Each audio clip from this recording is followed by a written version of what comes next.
Yeah, that's awful. You know, it's like if you're a kid from Brooklyn, your uncle died. You don't need some like millionaire coming in and trying to hit on your auntie. I mean, that's some fucked up shit. Oh, Jesus Christ. I love that. Damn it, I love that. That was perfect. There is a story so strange in its implications that it defies ordinary classification. I don't care if you've been waiting for Gladiator Hulk all night. If you up, smash that like button. Welcome to Black and the Black Times Infinity. I'm your host, Cthulhu's Prodigy, coming to you live and direct from the Dro. Smoke me out, fam, with that dank shit on my left. Your boy Stitch. I got 2 testicles full of yum yum sauce. Damn. We're going to get into it. On my far right, engineering on the 1 2 choke people on the 3 sports, Kronos. I've got no intro today. Goddamn. In the middle, we got the oldest ninja in the world, Old Ninja. So I guess now being a movie producer is some creepy dude's new goal. God damn. All right, we coming with it. Last but not least, we got your boy Blue. It's pronounced Blue Yo. Here we are back once again. Who we got up in the chat? Pre-recorded live will be the first one to comment. Maha Alert is right behind him. Much love. And then listener of the week would be Emma Perez Bush. Ooh, she's new. She is new. We like her. We like you, and thank you. Did she send nudes? No. We just lost a listener. Trying to be respectful. I don't think she related to George Bush. You know what's funny? When Bush and Gore was running for president, I remember there was like a video that was playing that showed like who you voting for, and it showed like Bush. And it was like a bunch of chicks with like Harry Bushes and stuff like that. What? Or Gore, and it had like people getting stabbed and shit. I was like, what the? This is the best political commercial I've ever seen. I don't think it was a commercial. I don't even remember where it was like late night on TV or something like that. Like, this was before fucking the internet, basically. But it was the coolest shit I've seen in like a long ass time. Yeah. But it was funny. So this wasn't for, was it Bush original, as Trump had said?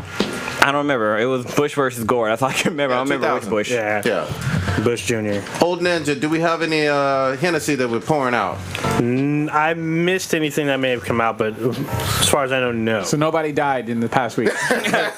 Nobody Somebody probably died. Oh, yeah. Well, there's people in Maryland that might have died. Okay. Well, fuck the RPs then if nobody's died. Let's give some good news. So shout out to Matt from Pre-Recorded Live. So far, if y'all didn't know, we talked about it last week, but he had some medical issues, and so far, so good with his medical issues. So We don't have any sound bites like champion and like, I don't know. No, we're not that fancy. See, if I was engineering, like solely I could do shit like that, but I'm talking to, so it's hard enough for me to just do the fucking intro and then remember an intro. And then also shout out to Lilo because it's her birthday. Oh, nice. Yes. That was Stitch. Yeah. She's like gaming on Stitch's PS4. Yeah. Right now. Not even watching the show. All lonely and shit. Putting 2 discs in the same fucking. And when you're high, they all fit. It's like peanut butter in there. What the fuck? Only that chunky type. What was Hey, Daniel and Dion are up in here. Oh, they done fucked up. It's gonna get dank. What's up, y'all? What's up, fam? They roasted us, right? Yeah. They did a really good job roasting us, you know. Daniel has like probably the worst views on movies I've ever seen. They roasted y'all. Yeah. Since we're on the topic, you guys saw the cover for Spider-Man Homecoming, right? Oh, yeah. Oh, yeah, of course. Yeah. Pimp Tony on there again? Judging books by the cover. Now we judging DVDs by the cover. Yes, you should judge books by covers. I judge it by how much money that motherfucker made over Wonder Woman. You know what? If I see a book and it says dictionary and I open it up and it's like fucking War and Peace, I'm gonna be fucking pissed. So I will judge it by the goddamn cover. That's a stupid ass saying. If it made I'm just saying. Fuck that saying. $800 million, y'all don't care if it's got ABC on it. Those checks cashed. Billionaire God damn. pimps taking advantage of teenage boys. Wait, are we talking about Tony Stark or Harvey Got that Weinstein? money. They're the same Money, people. money. They're the same people. That Well, money. one's fatter than the We're other. talking about R. Kelly, right? Wait, no one said piss though. You know what's fucked up? I don't know if y'all knew this, but back in the day, Belle Biv DeVoe had a song, and there was pedophilia in it. Oh, yeah. Backstage, underage. Oh, yeah. This is what I like to do to fuck with K-Mac is I will listen to lyrics, and then I'll explain to her what the fuck it means. And she's like, I can't even listen to the song anymore. Like, we were listening to Third Eye Blind. Yeah. We listened to Semi-Charm kind of Life, and I was like, this is all about drugs and him fucking a chick, right? She's like, sense. really? And I was like, yeah. You know? I got that one. I missed the Belle Biv DeVoe though. Oh yeah, it's like clearly in the lyrics. I haven't heard that one in a while. Yeah, I forget what song. I think it was Thought It Was Me. That whole album. Oh, Thought It Was Me. I remember the remix of that. Everyone was bumping I that. remember everything. You old as fuck. Yeah. It's gross. Just like every R. Kelly song is about little girls. Like his first song, Bump and Grind. That's fucking gross as shit. If you see it in context. Him bumping and grinding on a 15-year-old. Yep. Fucking The nasty. Blackstreet song too. Well, there's some allegations going on with Nelly, and I guess somebody posted a video of him like serenading to like a little 8-year-old girl, and like while he's singing to her, he's like playing with her hair, but he was singing like the song that he did with Tip Drill? Oh yeah, that'd be awful.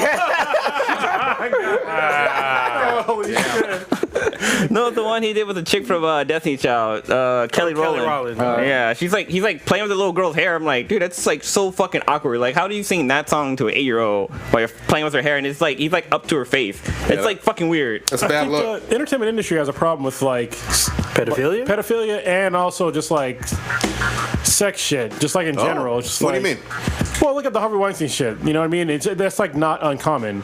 And like I don't know if you guys have read like more into it, but there's been people where like he basically said like, look, if you let me fuck you, I will get you these roles or let you have editing credits, and women have agreed to that. Yep. Like a bunch of them. That's what nobody fucking talks about. Yeah. And then he also had written into his contract like, this is like the weirdest contract ever, but it said like what he would get fined if he had sexual I guess abuse allegations, and it was like first started with like $250,000 and $500,000 and $700,000, then $1 million there afterwards, and it's like, what? How is that written into your contract? Wait, there's fucking tiers? Like, yeah, there's tiers. First offense, you get this. Yeah. Damn, that's fucking crazy. Who are we talking about exactly? Weinstein. Oh shit, that's all bad. Yeah. Well, y'all know that Lena Headey, aka Cersei Lannister, came out with allegations of Harvey Weinstein coming after her, like in a hotel room. Well, I hope it gets to a point, because I know last week I mentioned some stuff. People are trying to get me fucking trapped in shit, but I ain't falling for that shit. Mishka, Pablo? God damn it. You were going to get Pablo? No. But the shit about the allegations, and like, my feelings are that, if somebody has sexually assaulted you, they should definitely bring it up, at least to the fucking authorities. But I think at this point in time, I hope that all these allegations are just showing people that, look, if somebody does sexually assault you, you need to fucking like come forward. You know what I mean? That's like, if not, you don't have to do it like in public, like tell the whole fucking world, but at least tell the goddamn authorities. You know what I mean? Don't let that motherfucker get away with that shit. Yeah. But Taylor Swift won $1 for all of the harassed and abused and assaulted women. I thought that changed, and that was a monumental decision. God damn. That didn't change anything? I don't follow anything with her news. That didn't change how men should act? Well, the guy did get fired, so I guess that was more the point, right? Yeah. I mean, with the $1, though. Well, he came after her, though. What's more important, the $1 or him not working ever again? Him going to jail? Well, him going to jail is important, too, but I mean, honestly, if you grab somebody's ass, you're probably not going to jail. Let's be honest. You're not going to jail for grabbing somebody's ass. Wait, is that all that happened? Yeah, that's all. She sued him for $1. Yep. Yeah, you stepped out of the room. You didn't want to. But the guy got fired, and he can basically never get hired again. She tried to get other jobs, and he hasn't been able to. Ass slap, really? Yeah. Yeah, well, there's a grab versus slap, because usually a slap. Sure, he could work on Bart. Well, if it's unwarranted, obviously. I mean, there should be consequences to grabbing some chick's ass that didn't ask for it. But then also Like the jail Taylor time. Swift thing is that she didn't like come at him about it. Like he came after her because he got fired. Like she swept it under the rug and just moved on with her life. It was him coming after her, which escalated it. She told her manager that told the bosses, and he got fired, and he got mad and sued her. Yeah, and then she came back. He countersued. Yeah, but on the spectrum, that's about as low level as you. It is. It's just low level. It's setting the bar low, and I think I'm not gonna shit on the hashtag that's been going out, the whole Me Too thing, but how different is that than just saying thoughts and prayers? Like, if we're just gonna start this trending hashtag to build awareness, it's going to go away. It's just like pray for Paris, pray for Vegas. There was direct consequences, though. The guy got fired. Wait, for the hashtag? No. I'm talking about the Taylor Swift thing. Did you move on? I'm sorry. Yeah, he did. Yeah. It kind of ties. Yeah, but well, no, because with the hashtag, it lets people know, like, people who you thought are okay have been assaulted. Like a bunch of females. Like one example is somebody I know, like who's a one of my friends' girlfriend, they have a kid together, like, she posted up that she was assaulted, and I never knew about that. And it's like, you don't know what really is going on in the world until people come forward. And I think that's what the Me Too is all about, like, letting girls have a voice, like, not a big voice, but like letting everybody know, like, them know that they're not alone. Happen. Yeah. I understand that, and I'm for that. But how does that deter this from happening? Yeah. It doesn't. I mean, it just let everybody. It educates people. Like, this shit's happening. I'm trying to deter shit from happening. Like, if you're saying, yeah, I'm a victim of sexual assault, I'm a victim of child abuse, I'm a victim of whatever fucked up shit that's going on, whether it be fucking human trafficking, prostitution, rape, whatever it is, racism. A hashtag just brings awareness to it. Let's fucking do something to stop this from continuing and happening. Well, you always have to start with that one step, and that hashtag is that one step. I mean, there's a bunch of mini steps. Hashtag's been going on for. I mean, yeah, hashtags are cool. Let's change our profile for 2 weeks. Have hashtags ever done anything? I agree. That's exactly where I'm going. Well, except it's just cool to be like, yeah, I'm down for team whatever this week till the next tragedy happens. Well, no, wait. The hashtag Ice Bucket Challenge was pretty popular, but also, like, there's more behind it. Yeah, because it was about charity. Hold on. No. Which most people didn't fucking... That's the hilarious part. It's either you donate money or do the Ice Bucket thing, and everybody did the Ice Bucket thing instead of donating. So did it really do anything? No. It gained some money, but not a lot. No, yeah, but that's the thing was though is that either you donate money or do the Ice Bucket thing. But hold on. Was it ALS? ALS Fund did get a lot of money. It received a lot of money. Yeah, because some people did both. Some people donated and still did the best was Patrick, not Patrick Harrison, Patrick Neil Patrick Harris? No, the Star Trek guy, Captain Picard. Senior Sir Patrick Stewart. He did the Ice Bucket Challenge, but what he did is he took a glass of thing of ice, put it in the glass, poured some brandy in there, like this is the Ice Bucket Challenge, and like he drunk the drink. He had a drink, but anyway. And that's something different because then we're talking about disease, and we're talking about it's just like where we wear pink or wear red or do whatever for each month for breast cancer awareness, heart awareness. Everyone's down for that, but when it comes to like actually having awkward conversations and where people aren't really all 100% on the same team, like everybody hates cancer, everybody hates children, men and women having heart disease and whatever. When it actually comes down to fucking people need to, hey, you need to check your behavior because that shit's not cool anymore and it should have been cool in the first place. We can't fucking seem to make progress on that rather than just being like, yeah, it's fucked up. We're going to boycott Twitter today. Women boycott Twitter. Well, it's society. It's really is a commentary on society where instead of actually do something that's actually going to help a problem, they would rather just do the laziest form of protesting or whatever possible, and it's using social media. Social media can raise awareness, yes, but you need more than fucking awareness. Oh yeah, for sure. At this point in time, like we all know there's people get sexually assaulted. We all know people get raped. We already know that shit. Like it's nothing new. Like you just saying that, hey, it continues to happen. We all fucking know that it continues to happen. Yeah. What we need is steps to stop it from happening. Yes, but but the hashtag isn't a bad thing, though. That's what I'm saying. Like, it's still... It's not a bad thing. Just do more. Yeah, you definitely have to do more. It doesn't take any effort to pound sign, put whatever the catchphrase is. It's like, go out, donate money, talk to people, help friends or promote whatever it is that you need to do. Mental health. There's a plethora of different fucking issues going on in society. Yeah. But everyone... Plethora is a P word. What is the SAT? I never took it. I don't know. But like go down and do something. And I'm not saying that nobody out here is doing anything because there are people that are actually out here doing stuff in the community to actually raise awareness, to actually go into people's homes or go into schools and talk to people about whatever issues or it is that's going on, and try to actually make legitimate progress for whatever it is. They do sometimes, but now what do you see with like a lot of shit to quote unquote raise awareness with like speaking and stuff is that they generalize like all men do this shit. It's like all men do not fucking rape women. Like I have never ever in my fucking life, nor will I ever sexually assaulted a woman in any way, shape, or form that could ever be misconstrued as sexual assault either, even in fucking today's like kind of weird terms. And I think most men are like that, but instead you hear that all men rape and blah blah blah blah, and 1 in fucking 3 or 4 women have been raped or sexually assaulted. It's like, dude, but that's not all men do that shit. And That I agree. pisses me off. I think it was really good how Terry Crews spoke on it and put it out there. It's like, hey, someone put their hands on me that I'd have put my hands on him. I don't give a fuck. I don't give a fuck if it would have cost me a job. I'm like, you ain't got my dick. You out of your fucking mind. Oh, whoa. And then was it James Vanderbeek also came out? The guy from Dawson's Creek said so. It does happen both ways, and I mean. So this is what I'm thinking is you're talking about how the hashtag. We're talking about specifically the hashtag Me Too, but I think if you are just a lowly common citizen and you see that people that you admire, stars, musicians, and they're putting out their story with the hashtag about how they were victimized, then I think that raises awareness, but also helps people get the courage to step out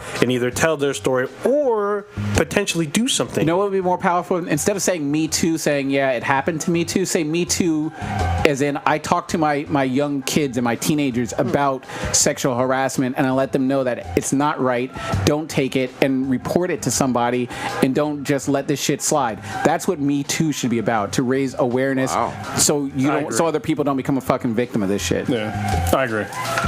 All right. But somebody's going to find fault in that and get pissed. I don't give a fuck, though. So be better parents. God damn. Damn.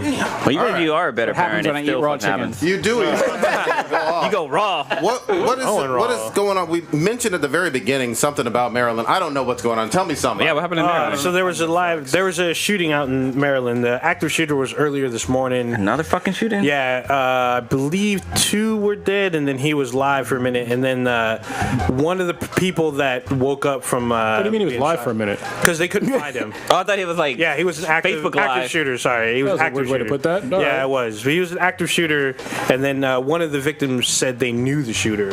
So it's still an ongoing investigation because I'm not aware if he's been caught or not. I don't want to belittle this in any way, but is this something where it sounds like it's kind of on a much smaller scale than anything we saw like it? Yeah, it's not 50-something people, but still another lives lost. Yeah, exactly. Dude, a fire in Napa. I think what's the body count like at? I think last time I heard it was like 51. I don't even know. Yeah, I don't know like why. 200 people still missing. I don't know why.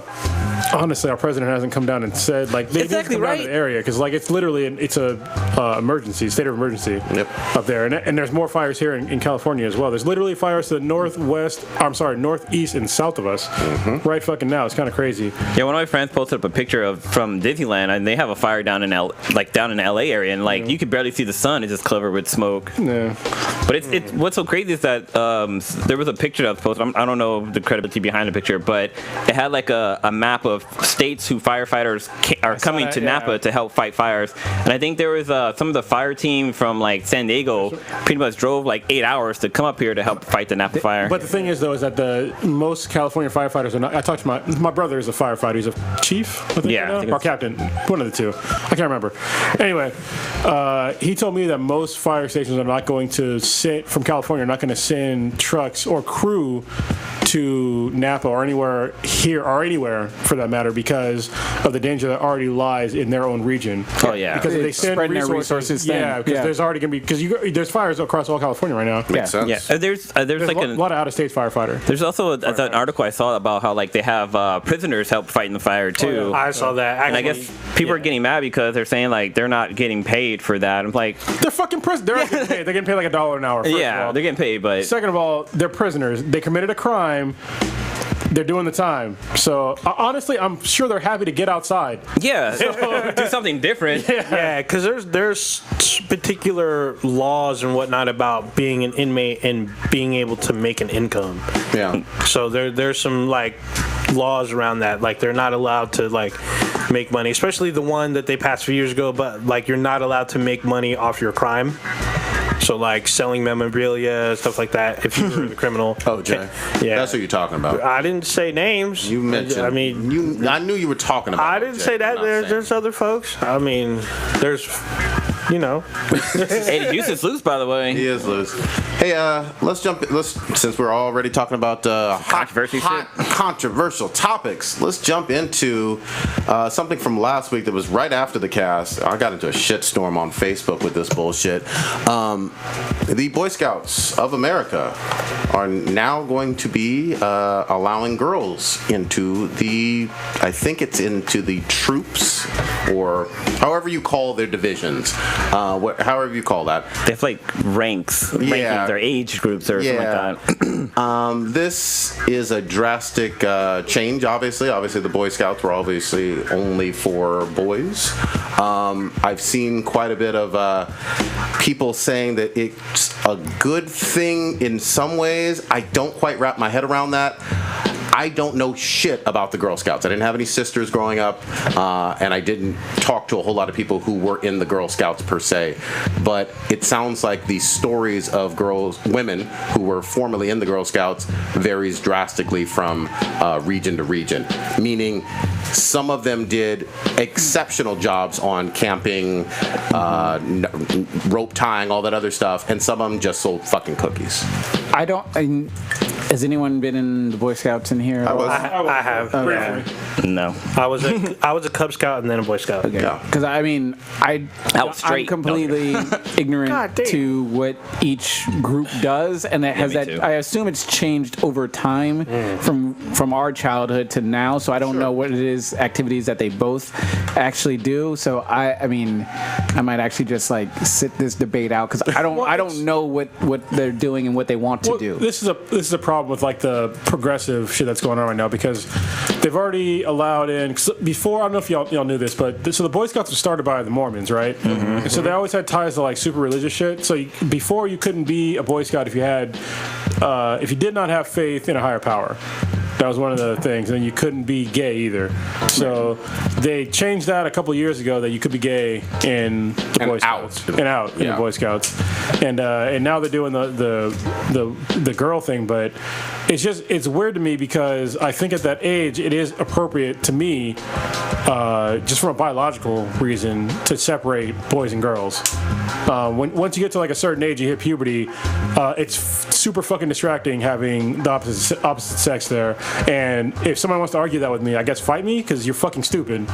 If you were never a young boy that wanted to just constantly fuck and you had to jack off all the time, then, I don't know. Maybe your childhood sucked. Yeah. Or maybe you're actually asexual, but it is distracting sometimes to have the opposite sex there at that age. Yeah, and I'm going to jump in and just say I realize obviously boys and girls go to school together and whatnot. This is an after-school activity that sometimes involves camping and overnight activities and all this other stuff. But my biggest thing is you're going to be missing out on the all-male conversations that some boys aren't going to feel. Yeah. They're not going to feel comfortable having the same level of discussion sometimes. Again, we're talking about adolescent kids. And the same with girls, though, too. Exactly.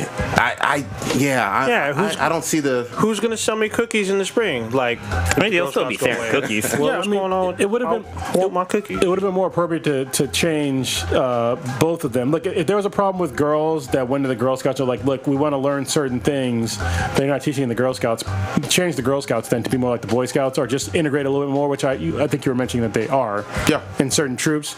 But I mean, definitely, it's not a great idea for me to start allowing girls into the Boy Scouts because the Girl Scouts are missing what you want from education-wise. You should have just changed the Girl Scouts. So the main complaint is the curriculum going on? That's my sense of it. Again, I talked to or chatted online with about 80 some odd people chiming in, and it seems like for the most part there is a discrepancy and a deficiency with several Girl Scouts, not all, but several Girl Scout troops, and the curriculum that's like mandatory for them, and they want to emulate the Boy Scouts, but I guess can't. Therefore, they are okay with the girls coming into the Boy Scouts.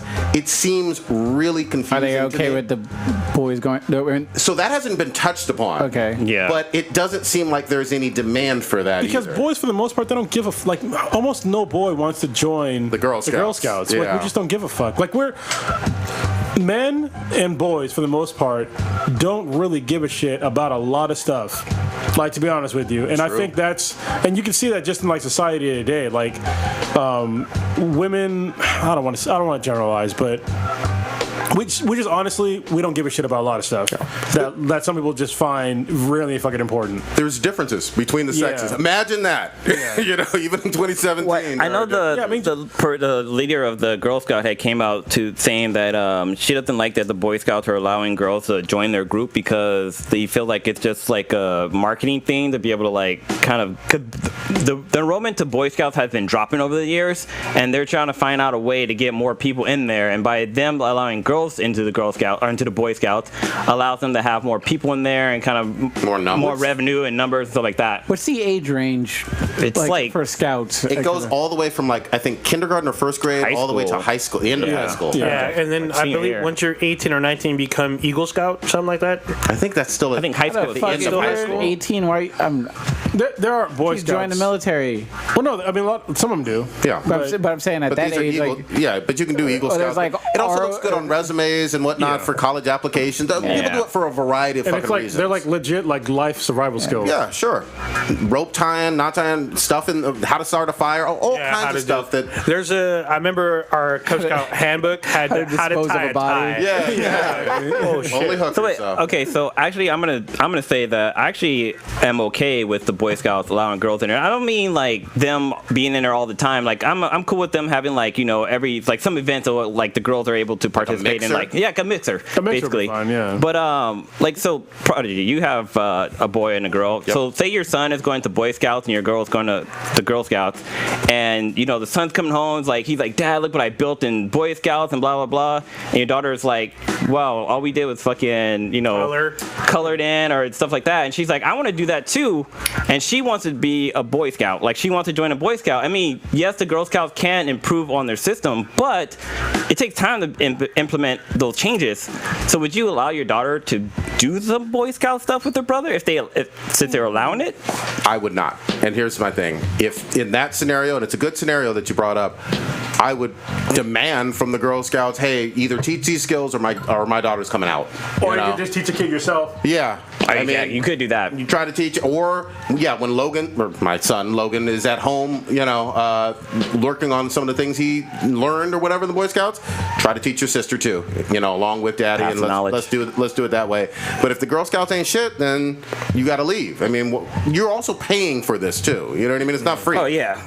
So yeah, it seems like a weird hot button issue. Yeah, it is. It's like I can understand like boys need to have boys time. Like you need to go out and rough play it with stuff like that. And having a girl there, like Corona said, would be like it would be fucking distracting. But then also it's like you also learn like you can have still like a cool relationship with female friends. Like you can learn how to control yourself basically. But then also it's like fucking when I was in high school, your hormones are going like all kind of fucking different ways. Yeah. So there's controlling yourself, and then there's thinking constantly, I gotta see that ass. I gotta see that ass. You know what I mean? Like, even if you're not outwardly doing crazy behavior to get the attention of said girl because you're either too chicken shit or you're just too immature or whatever, still in your mind, I don't care who the fuck you are. You 12, 13, 11, 9, whatever. And Susie got cake? Come on now. But then another thing I was thinking of too, why I think that would be good too, is because, I think Girl Scouts should allow boys in there too, but I think having like a female like a little girl having a male role model in her life is important. Like she can develop better, not necessarily better, but like there's certain life skills that a girl learns from her dad or from a male role model who's not fucking like touching her or anything. But I think that's important. I think that will be a positive thing for girls to be part of the Boy Scouts. You're not getting that from a boy though. You're getting that from a man, right? An adult. Yeah, but the Boy Scouts have they don't have any female counselors, right? No. Yeah, I understand that, but I guess I thought you were saying that. Oh no, not from like them interacting with other boys, but him having like a male leader to teach him. Yeah. I understand. Yeah, we live in a fucking weird time where people just want to pretend that sexes don't exist, and there's these new things called gender. They want to separate sex from gender, but they're intertwined. Like they are. It's weird to me because we're going all the way here on a whole bunch of topics, but I got into another interesting conversation just on Facebook about Jerry Brown, the governor of California, piece of shit, signing legislation for now on your California ID for like the DMV. Oh no, it now has it under sex, not male, not female. I think a B for non-binary or something. Yeah, there's a third classification, and what I kept asking people is there truly a third gender? People kept, or I'm sorry, third sex rather. There's not. I'm going to keep it as sex. And folks just kept on going on about gender. And I said, well, if sex and gender are not the same, and there's nothing that says gender on your ID, nothing that says that. Yeah, it says sex. It says only sex. I didn't see the oppression that was happening. The thing is, look, if you want to put in, you know, if you put on their sex and you put on some bullshit, I don't want to say bullshit. You put on something, I'll try to stay a little bit more respectful. If you put on there, you know, NA or whatever the fuck, and they find your body, they do a DNA test, it's gonna say male or female. It doesn't matter what the fuck you might think you are. Your DNA will disagree with you. You either, you know, XX or XY. Yeah. That's fucking it. It doesn't matter what the fuck you put on the and it's important for identifying somebody if they're a male or a female, because if they're looking for a male or a female, you can speak about it from a fucking police point of view. Like if you put NA, good fucking luck. Yeah. Good luck. They're looking for nobody because the shit doesn't exist. Yeah. Also from a donor standpoint. Yeah. So if you get into an accident and you have a very healthy uterus and you have like some kind of B and they don't know what the fuck, they gotta cut you open and find out regardless. Yeah. And then there's a whole legal issue. Can they cut you open or not? You know, there's been a study that came out actually a couple days ago that says that if a woman is pregnant, there's a thing now that apparently getting a blood transfusion from somebody that's pregnant to a male can fucking kill the guy. Yeah, lethal. I was like, what the fuck? Holy shit. That's heartbreaking scientific news. Well, they used to have that thing where, like, to find out if a woman was pregnant, they would take her blood or something, like, inject into, like, a rabbit, and if it dies, that means she was pregnant. So what kind of horror movies are you No, this is like Are you watching Salem? Because medieval shit. This is some legit shit. Like, what they would back do. Back in the 1700s, we kind of did something like that. No, this was like maybe like early 90s. Like, we did that. I mean, not 90s, 19th century. Dude, seriously, that's the way they would find out if a woman was pregnant. They would take either her blood or her urine or something like that, inject it into either rabbits or frogs. See, back in the day, and if they die, she was pregnant. So back when we was on the cotton fields and we left Master's Plantation, we'd find a pig and we'd do that. But I'm gonna look it up. That's some old shit. Look that up. Okay, so actually, what I thought you were gonna say was the new law that they reduced the amount of time they took. How do I phrase this? They changed the law so if you knowingly gave AIDS to somebody, they changed it from a felony to a misdemeanor, and they were citing the fact that it's a health issue. It is not a fucking health issue. You are a fucking criminal if you knowingly give to somebody a deadly disease. That is not a fucking... It's like saying murder is a health issue. Yeah. Because, they died because their health was bad. You did it, though, motherfucker. Yeah. You did it. It should be a fucking felony. It has been a felony for this long period of time. I was struggling to try to find, trying to be as balanced as I could and try to understand... Hey, are the current laws hurting someone that I don't know about? No, I couldn't find anything. I really couldn't, and it seems like if you, first of all, as an adult, you should be responsible for who you are having sex with, and if you're having unprotected sex, you're rolling them fucking dice any goddamn way. But if you're knowingly passing on HIV/AIDS to somebody, it's entirely fucked up. It is. And I mean, I kind of support the criminal. Is it AIDS or any life or any STD? HIV. Specifically HIV. Yeah. Well, I wonder if because look at Michael Jordan, Magic Johnson. He has HIV. He doesn't have AIDS. Yeah. So that's the thing. It's like when HIV can turn into AIDS. Yeah. That's when you're... if you have full-blown AIDS, that's a serious fucking health. Like, I'm going to probably get fucking die. And they're saying now, you can get drugs and stuff. But it's like, dude, if you don't know you have AIDS, you are not going to get the treatment. That's bad that's bad for everybody because you could also keep on fucking people. Exactly. Getting more people fucking exposed. And now that it's a misdemeanor, and you just get out and keep doing it again. Just to clarify on Magic, that was way back in the early 90s, I think prior to any of these these laws. I think. Don't. Well, no, I'm not talking about him like seeing with other people. I'm just talking about he's probably the longest living person I know with HIV. Oh yeah, forever. I lost my brother who died from HIV or AIDS. Well, there's a whole bunch of people now. I mean, Charlie Sheen has HIV or AIDS. I think he has AIDS actually. I forgot about that. Yeah. Well, tiger blood. AIDS is fucked up because they had like what was it? AZT was like the supposed cure, but AZT was just a failed cancer medicine. Yeah. But they figured out that AZT was killing people faster than cancer, so they decided, well, we have those AZT, so we'll just give it to AIDS patients, and they started fucking them up too. What fucked it up was you found out Easy had AIDS.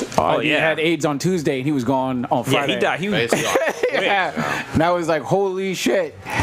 That scared the shit out of everybody. Midnight. Yeah, and then everyone was like, if I sit on a toilet seat, Yeah. that was scary as fuck. Yeah, they were real Dude, it was- bad times with that. It was so sad because like my brother who passed away from AIDS, like he was homosexual, he was gay, and during the 80s, like it was like, oh, if you're gay, you get AIDS, like it's guaranteed that you're gonna get AIDS, and it's so crazy how like our mindset have changed since then. Like it's a sexual disease, it's not like what your sexual preference is. Yeah, that's man. Anyway, so where do we want to jump to?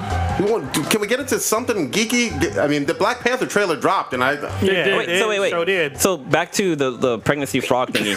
So it's the woman will be they would inject the pee of the woman into a live frog or toad, and if it lived, then she wasn't pregnant. If it started to spew out its eggs, then she was pregnant. If you inject something with urine, though, I know, right? That's something there's poison. toxic. No, there's something in women's urine when they're pregnant. That's basically how a pregnancy test works, and it causes the frog to think that they're pregnant, and they'll start spewing out all their eggs, And then they'll die. and then they'll die. I was gonna say because it's probably definitely gonna kill the fucking frog. I mean, And it'll be within 24 hours. yeah. God damn it. That Okay. sounds like Hey, man, animal testing was cruel back then. it's like what sounds like some Salem witch type shit. Yeah, I know, right? Yeah. And this was in We'll 1940. just put her at the stake, and Yeah. if she flies away, we know she's a witch. This is the best test. You put them in water, and if they float, they're a witch. But if they drown, they were a human. Yeah. That's the test. That was some fucking backwards She shit. breathes. Oh. Damn. All right. So would a dead girl be not a thought? No, she's not a thought anymore. She's gone on. She came back. That's how you get. She's a respectful angel now. That's how you get the streets out of a hole. God damn it. All right. Black Panther trailer dropped earlier this week. What did we think, gentlemen? I have not watched it yesterday? yet. What? Okay. I thought we'd do a react to it. So hold on, but we should have. The trailer is beyond awesome, first of all. But let me just talk real quick. Black community, which picture am I gonna look at here? I'm gonna look at this one because this is gonna be the one that's like, probably the better video. All right, listen, goddammit. Stop saying y'all ain't ready for Black Panther. Motherfucker, you ain't ready for Black Panther because you didn't fucking read that shit. If all you know about Black Panther was from the last goddamn fucking movie, fuck you. You didn't know shit about Black Panther either, all right? If you don't know who Christopher Priest was, who wrote like probably the best run of, most people say, of Black Panther, go fuck yourself. If you didn't know he was created by two white guys, go fuck yourself. Don't hop on this fucking Batman and talk about, oh, he's my superhero. We know shit about him. Yep. So shut the fuck up. Go watch the movie like everybody else is gonna go watch the movie, but don't be like, oh, he's my superhero. We don't fucking read comics. I'm with you 100%, although I will say I'm okay with people getting on board and buying those comics now. Oh, now, yeah, but don't becoming don't fan. sit there and be like, oh, y'all ain't ready. Oh, y'all white folks ain't ready for this shit. You ain't ready for this shit. Yeah. I hope that it just continues to like get people interested in some of the old stuff. Because truth be told, I've been very honest with this. I wasn't a fan of Black Panther when I was growing up. He wasn't one of my big favorite superheroes like Hulk or Batman or whatever. Yeah, he wasn't mine either. Way later on in my adult life, started reading them and got into them, and I think that's awesome. You know? Yeah, I'll be honest. I back wasn't in the day, he was just Storm's husband. When's it drop? Well, I wasn't a huge fan until I think it's February 18th or something like that. Day after Valentine's Day. Yeah, I wasn't a huge fan of Black Panther until Secret Wars, and then I was like, "Oh shit, he's the fucking shit." Yep. No, I'm sorry, not Secret Wars. The New Avengers. Yeah. The New Avengers is when I was like, "This dude's a shit," and then I started going back to the back catalog. But I'll be totally honest about that shit. Exactly. Which is great. And then to be honest with you, Christopher Priest, he has a very weird style of making comics. He has like these really weird. He does like chapters in comics, which is weird to me, and it jumps back and forth like abruptly in between like scenes. Oh yeah, he does that with Deathstroke too. Yeah, it does with all his comics.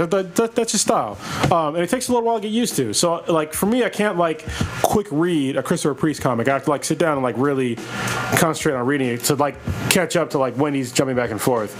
But most folks don't even know who the fuck he is. Yeah, exactly. You know? But please go, if you're not taking anything away from the trailer, you got time. You could read a whole bunch of these trades for Black Panther, and it's going to make more sense to you because some of y'all, as Kronos kind of alluded to a little bit, y'all don't even know who his sister Shuri is. Yeah. You know what I mean? Like, you don't know who Killmonger is, Can you pronounce the name of the guy who writes the Black Panther comic right now? Yeah, there you go. Probably not. I still can't. Had him on this podcast. Actually, no. No. We had him on. It was on a comic News. Shit. Yeah. With Kevin. Trying to steal their thunder. That's all right. But yeah, the trailer looks great. Both this one and Thor Ragnarok. Yeah, we do. I tried. I'm gonna try again. But both this one and Thor Ragnarok look like they're just gonna be fucking fun as hell. You know why I fucked that up? It's because he answered one of my questions. I asked a question. I gave a question to Comic News that he answered. Oh, nice. So, that's good shit. Oh, right on. Yeah, the trailer looked pretty fucking crazy. It shows off the technological expertise of Wakanda because they have like force fields and shit and flying fucking cars and shit, and like it basically almost looks like a utopia. Yeah, and like it is super futuristic tech. Is it like? Oh yeah, all kinds of shit. Like Themyscira? Because Themyscira's got some. No, it's like way more advanced. Yeah, way more. The mascara is kind of primitive. Oh, he's talking about like. I'm talking about hot chicks. Oh yeah, I'm talking about Paradise. Well, it seems like a lot of the chicks are bald except for Angela Bassett. They got some bald chicks if you're into a lot of bald chicks, but still. Short hair. I mean, it's got Michonne, so. Yeah, one of the highlights that I liked was the.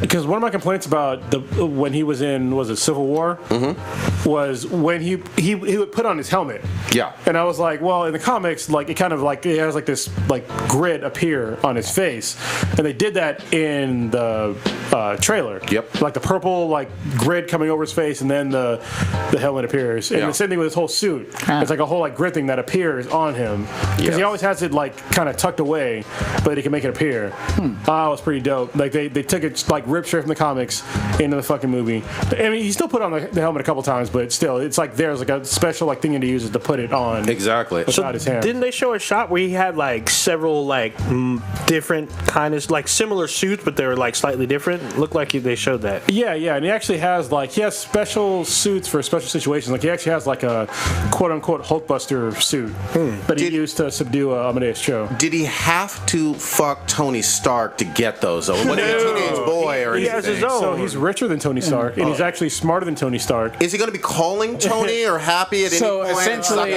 we're going to see Black Panther put Hulk to sleep. Is that what's going to happen again? Well, he's off planet, so he's on rather.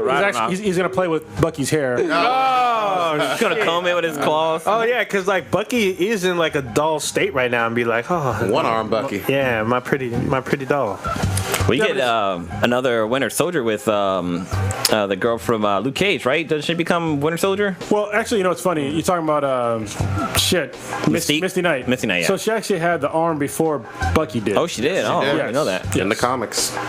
Bucky's biting. We met the fucking creator of fucking Misty Knight at was it San Francisco or was it Silicon? Yeah. It was, I think it was San Francisco. Yeah, we met him at a local con, and he was there. He was hella cool. Super cool. I forget his name off the top of my head now. Yeah, him and his wife were there. Shout out to them because they were cool as fuck. You know, he was still drawing. He was drawing on the spot. Like if you wanted something specific, he'd draw for you. You know, $15 or whatever. It was great. Sticking with stuff, Michael B. Jordan. What was this stuff? So have y'all seen this? I saw it a couple weeks ago, but I wasn't sure if it was legit. Yeah, but it looked pretty good. It's starting to like.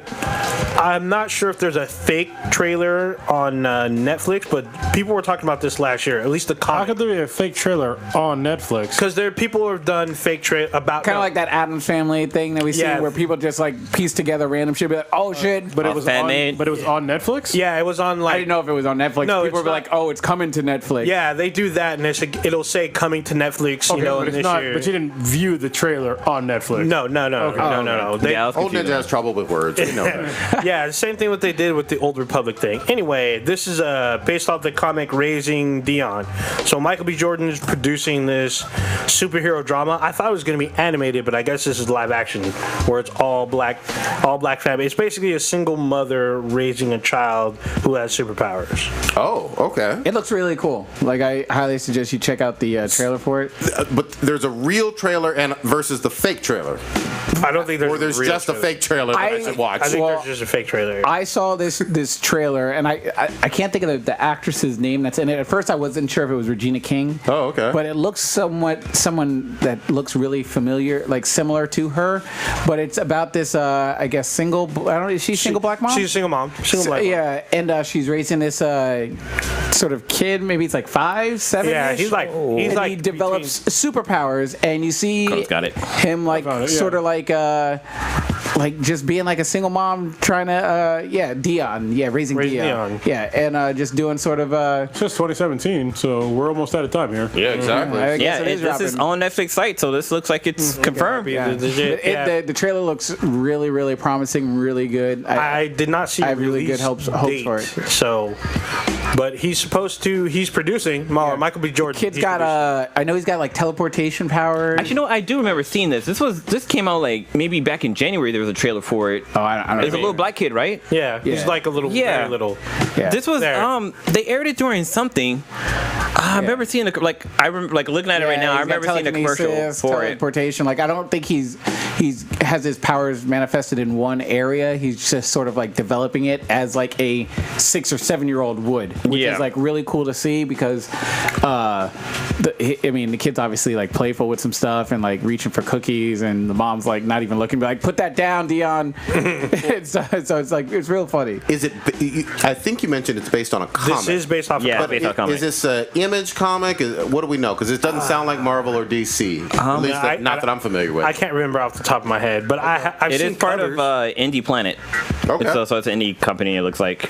Hey, I'm very much down to at least give it a try. So it's interesting. The description for this says that imagine Superman but from Martha Kent's point of view, or imagine Spider-Man but from Aunt May's point of view. This is the superhero story, but from the adult's point of view of the superhero growing up. So it'd be interesting. Yeah, that sounds pretty good. So be on the lookout. This 2017 should be out before the end of the year, I guess. Yeah. Good shit. So we still got some other stuff. We still got Punisher, which is supposed to be in November of this year. Yeah, that got pushed back from past October, obviously. Oh yes, because of the Vegas shooting. They shouldn't have pushed it back. Yeah. So I mean, I can understand because wasn't it supposed to come out the same week of Vegas? Well, no, there was a panel that week, and they canceled the panel. Oh, they canceled the New York Comic Con. Yeah. Just they shouldn't have changed anything. Yeah. You know. But he did that for. Taking some heat. I don't mind pushing it back a week, but don't fucking make it months. Why would you push it back at all? Yeah. Well, he did that for Mr. Robot. I get That's exactly because the Mr. Robot thing came out. That shit was fucking that brutal, though. day. Or whatever. Yeah, it was like same exact. Yeah, it was the exact same fucking day. So I was like, all right, I understand that because that's really, really it was raw like and damn near almost own identical. subject. Yeah. Because I understand if you want to pause for a week or something, don't let it drop that day or the next day. Don't push shit back a month. Like don't handle us with like really kiddie gloves. Well, they also changed the scene in American Horror Story Cult because there's a scene where this season, right? Yeah, this season. But for the the Las Vegas shooting, there's a scene where I don't know what actually the scene is, but I think there's somebody that goes into a building and starts shooting up a bunch of political people, and they cut that scene. They didn't cut the scene out, but they show it off scene. Okay. Like you just see the person shooting, but you don't see who he's like shooting or whatever. But I don't understand why they should have just released it like a week later, because I think you can still watch it online, only if you watch it like on demand. But if you watch it like live when it aired, they cut it out, the scenes of people actually being shot. All right. Shit. Where you want to go? Y'all see the other trailer that dropped? The New Mutants trailer? Yes. That shit. It basically looks like a horror movie. Yeah. I was pretty great. confused. Is this on that family show, right? No. Oh, it was a full movie. It's a movie. Yeah. Oh, it's a movie. I thought it was a great show too, and then it was like it was a movie. Yeah. Looks like a horror movie. Coming out in April 2018. So this is Fox. Yeah, Who owns Mutants? I'm pretty sure it is. I believe it is Fox because if they didn't show the New Mutants on top at the end, I would have thought this is a typical horror movie because it shows like people in like some kind of crazy. You can't really tell what's going on with the plot. You just know it's a lot of crazy, dark, psychological shit. I'm down for it. So it looks like they're calling it an X-Men horror movie. It's gonna be a trilogy. Two things I like. Let's go. It'll be interesting. I know it's gonna be a trilogy to the X-Men movies. Okay. Throw some Mr. Sinister in that. Hell yeah. Fucking yeah, perfect. And Shadow King was basically a horror villain on Legion. Legion was like, that was probably the best superhero TV show to date, like live action, in my opinion. Well, sorry, no, because there's been a whole bunch of Netflix shit. But it was really good. Like network TV. Yeah, network TV, Okay. like by far. Yeah. Like it was really fucking good. And people y'all got to watch the whole show through to the end. Yep. And it's really fucking good. Yeah, I have it on my DVR. I haven't had a chance to watch you it. got to watch it. I know like the first couple are a little bit difficult to get through, but once you realize that things that you're seeing aren't necessarily real, it's fucking dope. Yeah. Want to get into some gamings? Yeah, actually, can I talk about actually Is there? bullshit real quick? Let's talk about our promo. Yeah.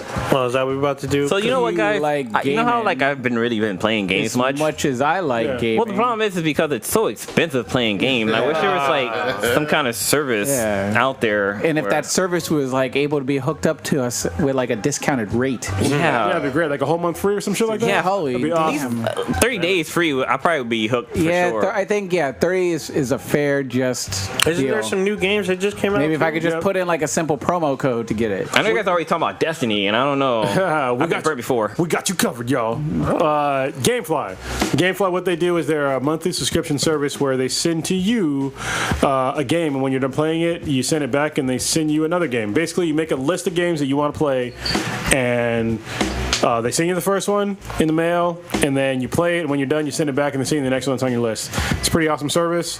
There's never a late fee, which is great because back in the day when I was young, you could damn near go bankrupt from late fees from Blockbuster. Be more than a game. Yep, and that's why Blockbuster is no more. Because people are sick of that nonsense. There's still 3 of them in the world. Is there really? Oh, Yeah. yeah, I heard there's like Alaska has Yeah, one, Alaska right? has one. Yeah, because They still have need 'em. DVDs. or Yeah. they still have cassettes up there. Laser discs. Because they need them. But yeah, so Gamefly is the Epic service. Not only do they have over 8,000 new and used games, but they also have TV shows and movies and stuff too that send to you as well on Blu-ray. So games that are coming up that we're probably going to play is Assassin's Creed Origin, which I'm probably going to play after a while. Probably not brand new. Wolfenstein 2, which I know a bunch of us here are going to play.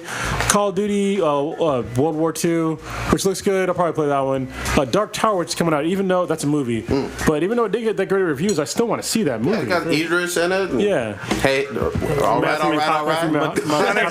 Hey, This motherfucker. Yeah, and some games that just came out that I'm playing, Middle Earth Shadow of War, which I'll talk about in a minute. Awesome game. They improved upon the first game. It's been great. Destiny 2, Uncharted, Lost Legacy. The new South Park Fractured But Whole just came out, I think, yesterday. Yeah. I like how you say it. Fractured but whole. Yeah. Yeah. And then Evil Within 2, which I have not played the first one. I'm probably going to play I that. think Stitch is playing. I started playing. That sounds scary as freak. Yeah, there's also the gold edition of Resident Evil's coming out pretty soon. Oh, is it really? Resident Evil 7, yeah, there's a trailer with 3 DLCs coming on it. So if Gamefly has it, you'll be able to get it too. They'll get it because they get all the games. Yeah. They have all the stuff. It's great.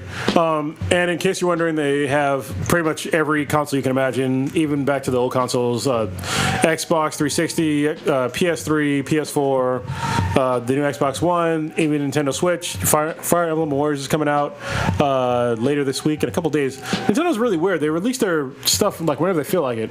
Like it's not on Tuesdays. They come out on like Sundays sometimes or like a Friday. Sundays. It's like what is going on here? But anyway, so yeah. And if you don't have a console, you can stream stuff. So if you have a Amazon Fire TV or Samsung or LG Smart TV, there's a couple other ones too. But you can stream your stuff through Gamefly. So they got you covered. So if you go to gameflyoffer.com/BTI with a promo code of. Wait, you don't need a promo code for that one. Sorry, I was tripping. I messed it up. It's pretty rare that I messed that up. But yeah, so it's gameflyoffer.com/BeTheMTI. You'll get your first month of subscription on us. That's right. You can play a game for an entire month for free. So there you go. And now on with the show, talking about games. Shadow War. This game is so goddamn amazing.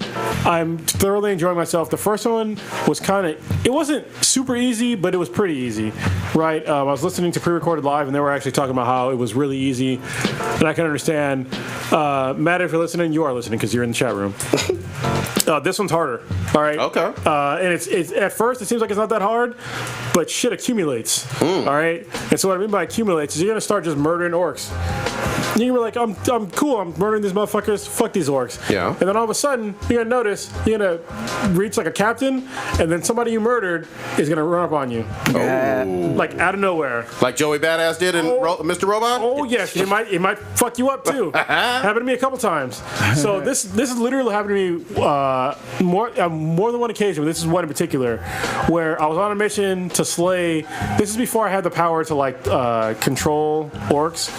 So I was going to kill a captain. Yeah. And in the middle of me trying to kill him and like his army. So there's like this one captain. Actually, no, it was two captains plus their entourage. So it's like two captains plus at least 8 other orcs. Yeah. While I'm doing that, an orc that I already killed that was a captain came back and said, yeah, I'm back. And you can see the battle damage where you fucked him up. Oh, he's a zombie? They pieced him back together. Damn. And they're like, yeah, I'm back. I can't be killed. It's like, I'm going to get you. Whoa. So then you're trying to fight him. So this is now 3 captains you're trying to fucking kill, all right? Damn. And then one of the new captains that you're trying to kill to begin with, you're about to kill him. I was about to kill him, right? And then all of a sudden, his brother comes, saves his life, and it's like, and all of a sudden it says, blood brother. God and I'm like, damn. here to avenge his brother. I'm like, motherfucker. So now there's fucking 4 goddamn captains you gotta fucking deal with.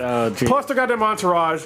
I got fucked up a couple times. God and there's damn. people in this game, like orcs, that will literally fucking terrify you because there was this one guy, I forget what the fuck he was, but he had a shield and this fucking fiery mace, and he fucked me up like 3 times in a row. Just fucked me up 3 times in a row. Now, from the first game, it felt like, and I don't know if this is the case, but with the Nemesis system, it felt like all of the orcs were like unique. Yes. Yeah. And this one's even more unique. I'll get to that in a second. So this guy with the shield and the fucking fiery mace. So first of all, this motherfucker, I didn't know this in the beginning, but he can adapt to shit. So if you do the same combination too many times, he'll adapt and you can't do it anymore. Goddamn. So I had a solid combination of like how to defeat him. Like I would jump over him, stun him, hurt him, like real bad. He adapted to me jumping over him, and then he adapted to me stunning him. So I'm like, well, what the fuck? And then like once you actually kill him once, he becomes undying, and he basically says, fuck death, you gotta kill me again. And I was like, what the fuck? So that dude that took me 4 times to fucking kill was one of the guys that came back in that scenario I was talking about. Where it was like, I was trying to kill these 2 guys, but then 2 other guys showed up. That dude came back, was like, oh yeah, you got me. They put him back together. I'm like, I was literally terrified. I was like, fuck, I don't want to fight this motherfucker again. Hey, Kronos, was he like, hey, my name is Carlos Montoño. You killed my father. I almost spit out my drink. And then some of them are actually hilarious. Like there's this one big orc that I just took over, and he was like legit hilarious. So like he was trying to kill you, and he's like, oh yeah. He's like, I totally got information on like this other guy. He's like, if there's a fort you want to go to, we can kill the guy, but please, I want to kill the guy first. Is that okay, master? He's like, I want to pop his head off. And he's like. Like just like that. And I was like, dude, he was so fucking funny. All right. Yeah, they put in way more personalities, way more, I guess, like combinations, like how they look. Yeah. And so it's just like it's a way more fun game. More attention to detail. That sounds good. Yeah. You got to Twitch that out or YouTube it out. Or I never Twitch. So I got to do it more now. Yeah. It's hard when I play though. That's good shit. Stitch, I know you were doing some gaming as well, sir. I picked up Evil Within. I'm 2. Evil Within 2. Yeah, actually. The first Is it a horror game? Yeah, it's a horror action game with heavy horror elements into it. Third person? It is third person. I started early. I'm still early on in this game. The first one, you start out with just some crazy motherfuckers right in your face, and you got to sort of deal with it and survive. This one, it's got more of a little bit of a story, so I would highly recommend playing the first one just so you kind of have an idea of like why is he even dealing with this crazy fucked up shit. So or you could probably just watch it on like a YouTube video. But I'm liking it. It's really fun so far. It's more open world than the last one, with more linear in terms of like, all right, you need to kind of go here. This one you have options in terms of like what buildings you want to investigate. Skill trees?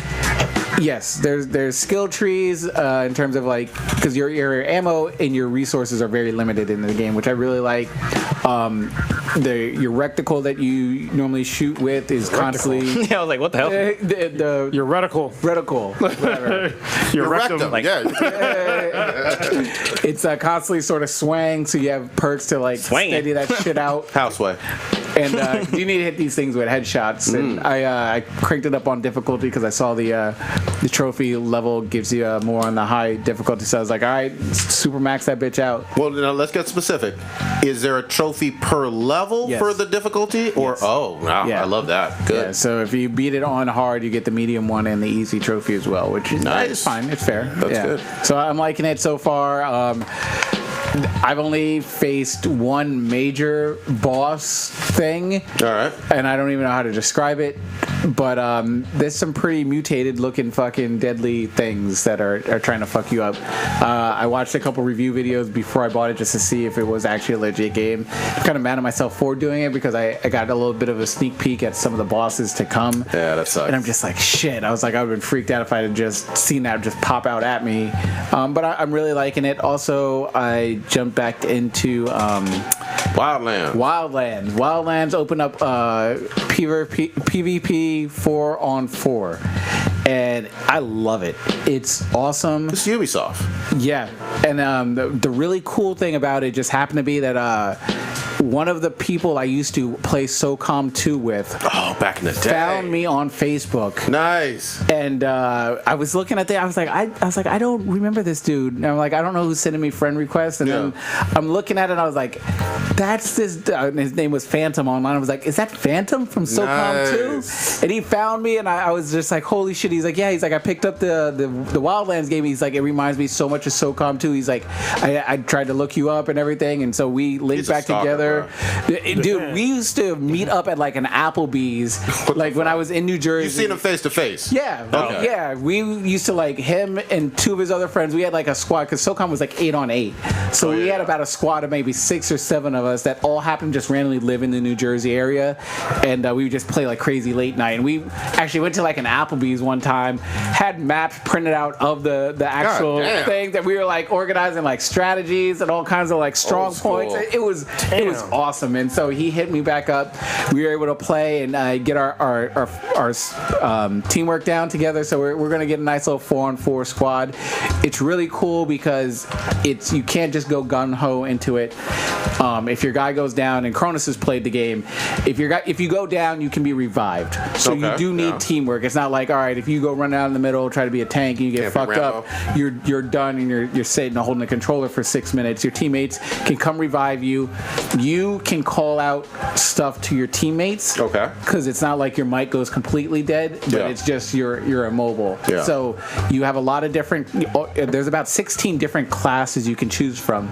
So all 4 people can't just be long distance snipers. Makes sense. There's like one tank class. There's a sniper class, an assassin, a tech. I like playing as a tech because a tech can like put this sort of like EMP device that fucks up all the drones in like a massive radius. So when they start flying the drone to tag people, because if I see an enemy, I can tag them, and then everybody on my team can see him for like 15 seconds. I put this jammer out, and nobody can be tagged. It's all kinds of crazy stuff. It's awesome. It's highly fun. You know what's pretty funny when you have mentioned the whole like if you're dead, how you can still call out to people, like the microphone's still on. It'd be cool if a game had a feature where if you die, like your microphone is kind of muffled, so it's like, hey, I'm over. That'd be fucking cool. Like, oh shit, where the fuck are you? Where the fuck are you? That'd be really cool. That'd be fucking beast mode. Doesn't Friday the 13th do something? Like if you're dead, you can't communicate to the too far away. If you're okay. if Friday the 13th, you're dead. You're dead. Yeah, there's no communicating. Yeah. There's There no are games where it's like it's a proxy sort of thing, and which would be pretty cool. Well, no, in Friday the 13th, you can't hear each other unless you're close. Yeah, unless you have like the certain walkie-talkies or something. Yeah, but you can't communicate with each other at all unless you're physically within like earshot. I'm sorry, hold on. Like in real life. Can I get one clarification though? If you're in if you and I are playing and we're in a party chat, we can't talk In what? in Friday the 13th? Unless you're close. No, if you're in a party chat, If you're in a party chat, Okay, you can all right. talk no matter what. Yeah, that's. But I don't do the party chat because it's sort of cheap. Cheating, yeah. It's I gotcha. cheap. Yeah, I play with the rules. If I'm dead, then it's fucked up if I can still communicate and be like, yeah, I see Jason on. I haven't played a game in a while. I should probably actually Friday the 13th just passed. They That'd been good fucking released game. a it was hard last copy week. disc for it. It's been making a lot of money for. We started That's off with a good. Kickstarter, Yeah. and they've been releasing like different Friday skins, like in terms of Jason. He's got like different weapons. He's got this like pig splitter thing, which is like a two-handed Pig shitter? pig splitter. It's called. It's a stick Not fucker. with like Someone got excited. a butcher blade on the end of it, and he does this thing. It's kind of like chop suey, where he'll like grab you, put you down, and he'll just like it's like, almost like a paper cutter thing, where he just like fucking and just like takes off half your head, and half your fucking dome is gone. Did they have a DLC for the mom being in the game? Because the original, I Not think the yet. first one, first one, the mom's in the movie. We on movie Friday franchise. the 13th, me and Lilo watched the first, third, and sixth movie, and it's scary in terms of how much detail they put in this game. Like I'm watching the movie, I'm like, that's identical to what that fucking cabin looks like. Well, Adam Sessler was like part of the development. Yeah. Yep. And Yeah. so like he needs to like do more of that. I missed like hearing his annoying, even though look, his voice is fucking annoying. Yeah. Adam, if you're listening to this, to me you have an annoying voice, but you're a fucking awesome dude. Mm-hmm. You're a great person to be in the gaming industry, and it's a travesty what happened to you and Morgan on G4. Actually, well, just you, because you got let go before Morgan, because Yeah, got let go he and got Morgan was replaced. on, right? Yeah, I think That one fucking That was fucked up. dick guy got on there, the one that married. Yeah, What's the name? Blake. Blair Herter? Yeah. I can't say That anything. guy's fucking annoying. No, I think the main reason why most people thought he was annoying is because he married the hot chick. no, he was annoying. He married before Jessica that. Chobot. Yeah. But yeah, I mean, Adam Sessler has been a part of the gaming community for a real long time, and I love to hear his insights, even though he's an annoying voice, on anything gaming. Actually, anything. I'd like to hear his opinion. Yeah, I always think he gives a pretty fair, unbiased review on games, as far as I've. Yeah. He's super fair. I like the fact that he was an older guy and still loving new games. That's what's cool to me. You know, Because we're older guys. He's a little bit older than us. Yeah. But, you know. But that gives me hope. Well, let's stay with games a little bit. What was this Activision news? Microtransactions. What's going on? It's just a new developing thing. I don't have all the details, but Oh, shit. So I have more details about Visceral Games. Okay. Well, Visceral Games is a studio behind Dead Space. Okay. And they were working on a new. I thought that was EA. Am I tripping? EA owns Visceral. Yeah. Okay. Yeah. So Visceral was the studio that developed the Dead Space, and they're working on a Star Wars game, headed by Amy Hennig, who's the former writer for Naughty Dog. She wrote the a great Uncharted writer. series. Yeah, she's she's a great great. writer. So she was director on the Star Wars project. Well, EA shut down Visceral this week. I heard it was over microtransactions. I don't. I'm sorry, loot boxes. Loot box. I don't know. Wait, for which game though? For Dead Space? No, for the new Borderlands? Star Wars The game. new Star Wars game. Yeah. Wait, I'm sorry. Is the Star Wars game Battlefront 2? Is that what No, you said? it's not Battlefront 2. It's something It was a separate It's a new IP. game. Yeah, it's a different IP. They've been working on it for about 2 to 3 years. EA shut down Visceral, moved the project to EA Vancouver. So at the time of I got the information, they were in negotiations with Amy about her staying on the project and her still staying with EA. I saw reports later on today that she is still director. I'm not 100% yet, but Visceral is gone. There's been people doing montages because Visceral's been around for a while.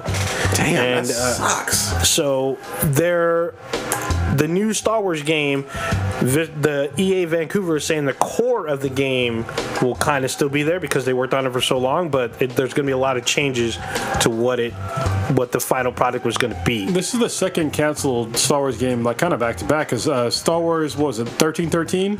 Yeah, that was canceled. That looked really fucking good. Yep, and there's rumors that what Visceral got was left over from 1313. There's no concrete evidence as of yet, but now this project's being moved along. So they still said this game is coming. It'll be in a different form from what they originally put out, but they pushed the release date back, I think, a year. Real quick, Amy did 4 Uncharted. She wrote 4 Uncharted, then left Naughty Dog to join Visceral. She didn't do Last of Us? I thought she did Last of Us too. Yeah. She did do Last of Us. Oh man, then just open the vaults of the bank for her, whatever you need. She went from games writer, and I mean, she wasn't just writer later on. She had like other positions, but her official title is writer. But then when she got to Visceral, she became director of this project. I say go for it. I mean, it sucks what's going on for Visceral, but I just like her. I respect her as a talent in the industry. So that's news that happened within the last 2 days. I think she changed the way that she changed gaming, as far as I'm concerned. Because like when Uncharted came out, people were like, "Oh, it's just like Tomb Raider," but no, it was like literally watching a goddamn movie. You talking about the first one or the second? All of them. Like they were basically like it's like a playable movie. You're right. I never I feel played the like first one. I played the first one a couple times. The first one is, don't get me wrong, good for the time. Yeah. I think the second one just took it way above. Oh yeah, for sure. To like where even people who didn't like gaming would watch the second one as a movie almost. Well, that's why like a lot of dudes will tell you that if you want to show your girlfriend or wife, whatever, a game, play Uncharted. Oh yeah. And like a lot of women, I'm not gonna say all, but like a lot of women will are okay like watching that game being played because it's like watching a fucking movie. Absolutely, I couldn't agree more. Yeah, Visceral's done. I mean, they've done some games that are, I guess, well known, but not super huge. Like they did Battlefield Hardline, which a lot of people shit on, but they've done all the Dead Space. They did one of the Simpsons games. They did the Godfather game for the PS3 and the Wii. They did one of the Tiger Woods. Couple Lord of the Rings games. So Dead Space, huh? Yeah, Dead Space is the most popular one. Dead Space is the most popular one. I mean, all 3 of those they seem to do relatively well. Oh, and I guess Army of Two, because they did one of the Army of Two. Those were big. Actually, Army of Two was some big games as well. Yeah. So, I mean, they were still, a studio that people were aware of, and a lot of people played their games, but... Well, quick question. Since we're talking about microtransactions, you've been playing NBA 2K, right? Yeah. Have you... Because I remember, it was like last week or a week before, we mentioned how, like, they have microtransaction to be able to, like, do stuff with your character. Have you been experienced that with the game? No, I mean, I think I mentioned a little bit last week, but basically you can game and... How much you been playing it, though, like, to be honest? I've probably put about 6 to 8 hours in. Okay, that's enough. Yeah, because, I mean, I've been off this week, so... you can... I've opened every single mode, like, including the tutorial, and you do need the tutorial on this shit. You can do everything you want. You just won't get your player up quickly without maybe doing some of those transactions. But I kind of like the grind, so Okay, you don't mind the grind. Yeah, you know the moves or whatever. So it's not a mandatory thing. Mm-hmm. Like I think that was some of the initial writings on it, and it's certainly not like what that one reviewer is totally on fucking crack, giving it like a 3 out of 10. I'm like, there's nothing in. If you like the game, NBA game, there's nothing missing from NBA 2K. So yeah, it's a good game. It's a very good sports game. They have broken ankles in that game? They actually do. You can break people's ankles. You saw that injury? Oh, yeah. Yeah, Gordon Hayward. Craziest thing was the bench reaction. I don't know if you saw. Like, they all turned their heads. The bench action, they were running like something got loose. I remember when I broke my shit. It was all bad. It looks like it's not supposed to have been that way. Oh, yeah, that's how my foot was. Yeah. Well, mine was on the inside, like folded to the inside. Yep. And you're like, oh. You don't even want to look at your own body parts. Yeah, I was like going into shock. I was like, oh, shit! My leg looks like an L. My leg is taking an L. And then when I didn't get proper medical attention, it was great. Yeah, they're like, we're not going to give you any pain medication. They didn't want to give me crutches. I was like, what the f? Are you fucking were overseas, serious? right? Yeah, I was in a fucking war zone. I was like, dude. I'd be like, cut it off. My shit is fucked up. Yeah. Lieutenant Dan. Damn. And then my friend of mine who had back surgery, like, before he came to Iraq, he had Oxycontin. He gave me one. Oh my fucking! Have I told this story before on the podcast? I think I remember you talking. Probably personally. Okay, so listen. My ankle was literally, I didn't know my ankle was broken until like 6 months later. Well, I broke off a piece of my tibia in my ankle. But I didn't know that because the fucking U.S. Army, I'm calling you out, motherfuckers. I wasn't in the Army, but I was in the Marine Corps. But it was after I was in the Marine Corps, I was a contractor, broke my ankle. They didn't want to x-ray it. And they just said, oh, it looks fine to me. I was like, dude, I heard a fucking crunch. I'm pretty sure it's fucked. I can't move it. I'm in pain. I'm like, oh, you'll be all right. We're not going to give me any pain medication. Walk it off. Dude, I can't fucking walk. Yeah. And then they gave me like some fucking bullshit, different size fucking crutches. So I was like Tiny Tim and shit. Anyway, a friend of mine was like, dude, he's like, I'll give you some pain medication. It's like, I'll give you oxycodone. Or Oxycontin, not codone. Oxycontin. Huge fucking difference. He gave me an Oxycontin. This fucking pill was tiny as fuck.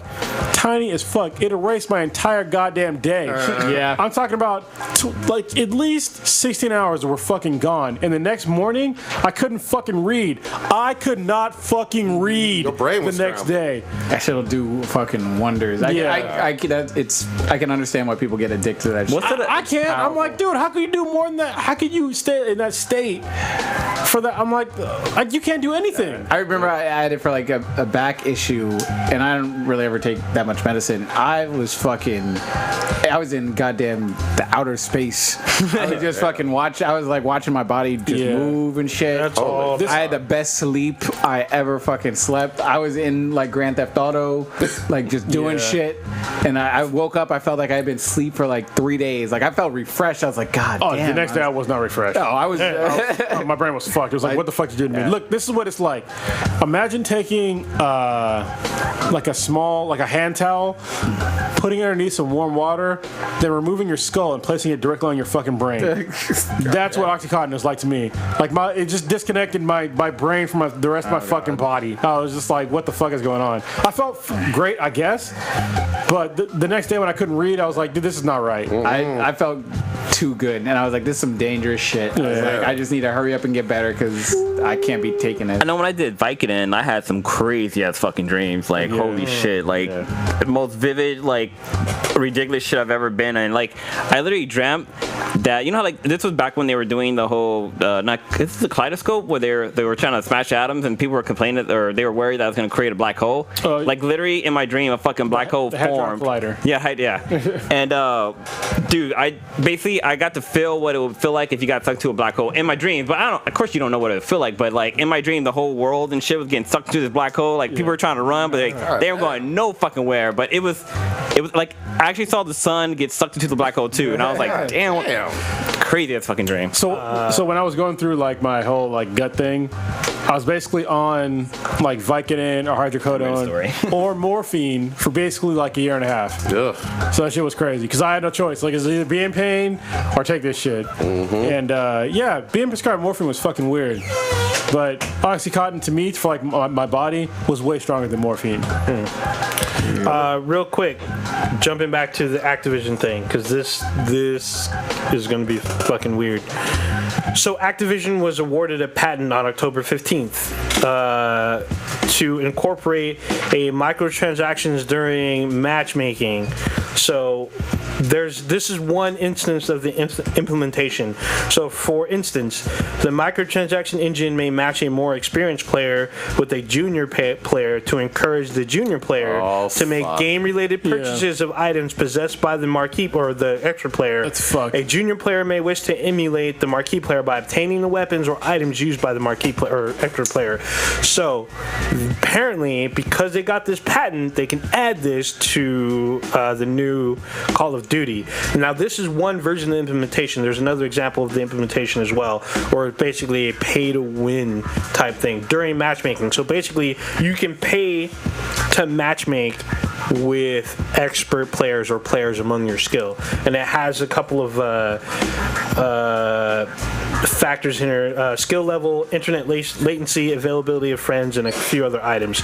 There's actually a use case scenario. They're going for a patent, right? No, they were awarded the patent. The patent was applied for in 2015. They were awarded this on the 15th of this month. Competitive online stuff. I mean, so that's all bad. Yeah. So this is what people were talking about today. There's actually a diagram of the patent here obtained from Rolling Stone in one instance. But yeah, there's a use case here. It shows the system and how it works, just fundamentally, and you can use this implementation in a few different ways. So Activision's got this. They can use this in future matchmaking games or anything, all their subsidiaries as well. Damn. So. All right.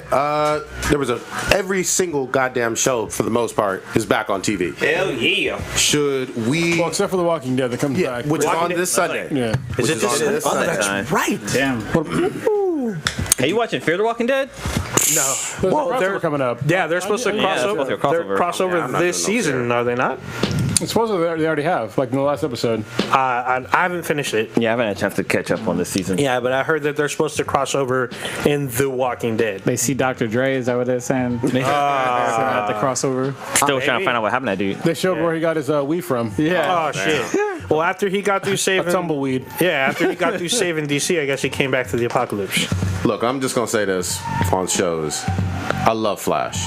I always have loved Flash. Don't talk about the latest episode. I haven't had a chance to watch. No, don't worry.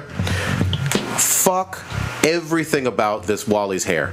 It makes no goddamn sense.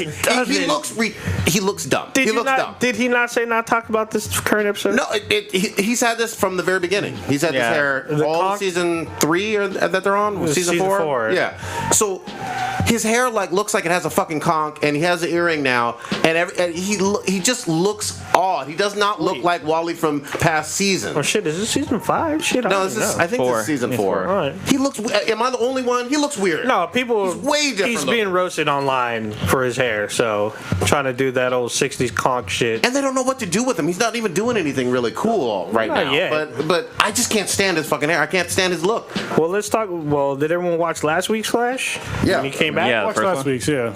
So we didn't really review it, so we can go into. Well, it was a meh for me, you know. Yeah, it was. Wally's all confused and shit.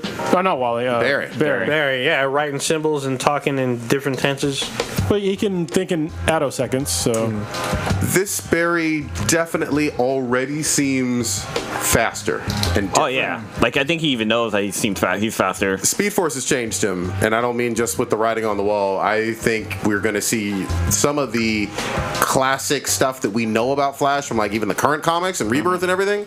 Perhaps that level of speed even on the show at times. Yeah. Maybe.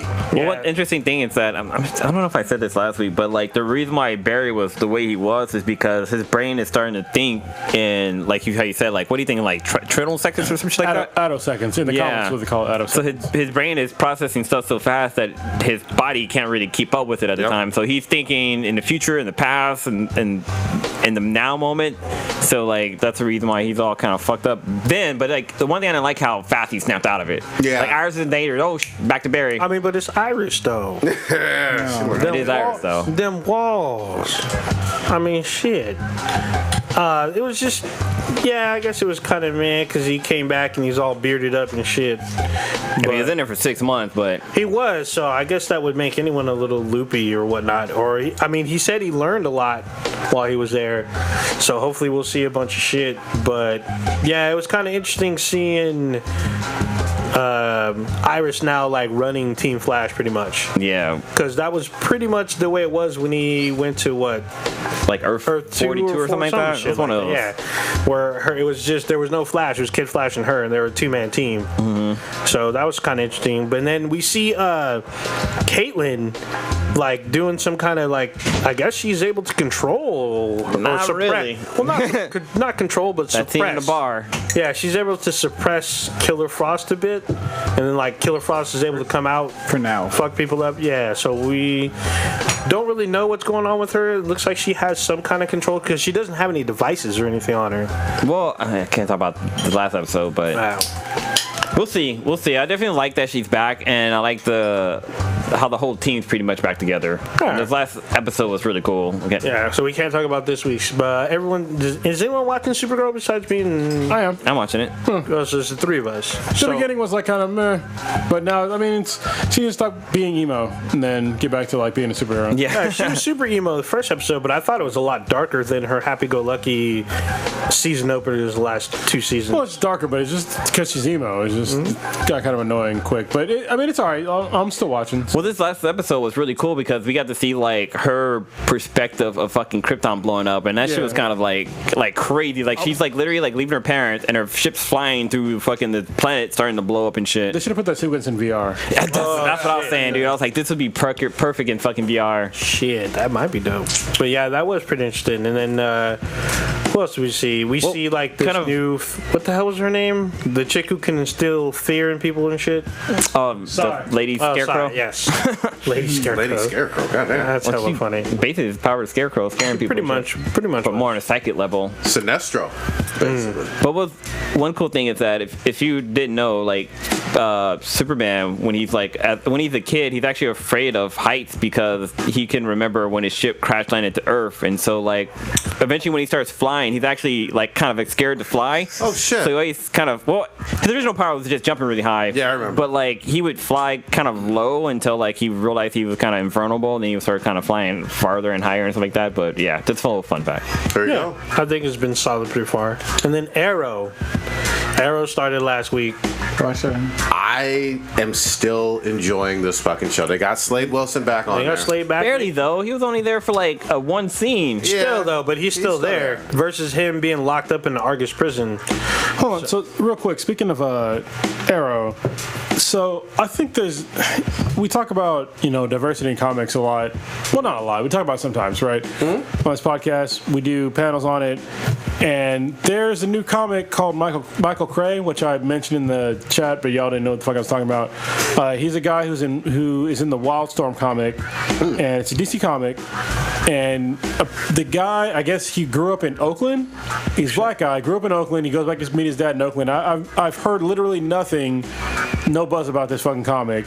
And he's gonna fight Green Arrow. Oh. Like right after he basically came back from, not right after, but like shortly after he came back from the island. In Arrow? In his comic. Oh, in his comic, okay. Yeah, so basically it's like shortly after he came back from the island, and where I guess he had a sanctuary or something like that. He built a sanctuary. Mm-hmm. So did he bring people there to like defeat? To the island? Yeah. I don't read much Arrow on the show. In this comic, apparently, Green Arrow is bringing veterans to his sanctuary to like hunt them and defeat them. Oh wow! Okay. And so that's what Michael Cray is being told. And Michael Cray is like a former military guy. He's a badass. He has some powers and shit. Yeah. And he's been tasked to go basically kill Green Arrow. I want to see that. Yeah, it's a good comic. It's a black fucking antagonist, or black protagonist. I'm on antagonist? Yeah, and he's in Oakland, and I've literally heard no buzz about this fucking comic. We're giving it some buzz right now. I'm interested in that shit. That sounds fun. So yeah, but on maybe he's the new Diggle. Actually, Diggle's in the comic. Yeah, I heard they added him in the comic. Oh, really? No, I mean he's in like the Michael Cray comic because like. Oh no shit. Yeah, because like it's like early on where Diggle's like the assistant basically. The Black Needle. Wait, is he Oliver Queen's assistant or is he in the Oliver military? Queen's assistant. Okay, so that's after his military thing. Yeah. That's so yeah, I mean, I hate that shit where like people demand all this diversity shit and they don't read or it's out there, you just promote. Go fucking pick it up from your store. And this is why I have $100 today. My pull was $101, $140 something if you count Luther Strode here. Okay, So. that's a nice one, though. Dang, that's huge. Yeah, but Arrow looks like it's legit and back on track. Yeah, it had a really strong start, I'd have to say. But then we got you watched this week's episode? No, it comes on Thursday now. It comes out tomorrow. But fucking Thea's dead again.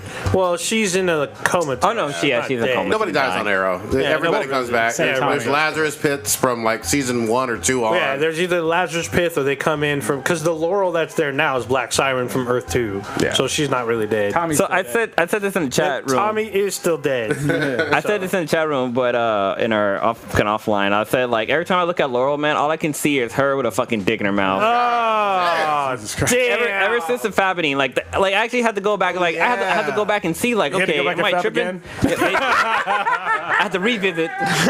I'm like, damn, she really can take that dick. You had to refap? Yeah, but every time but she's like hot, but it's like I know she can suck dick. Oh shit!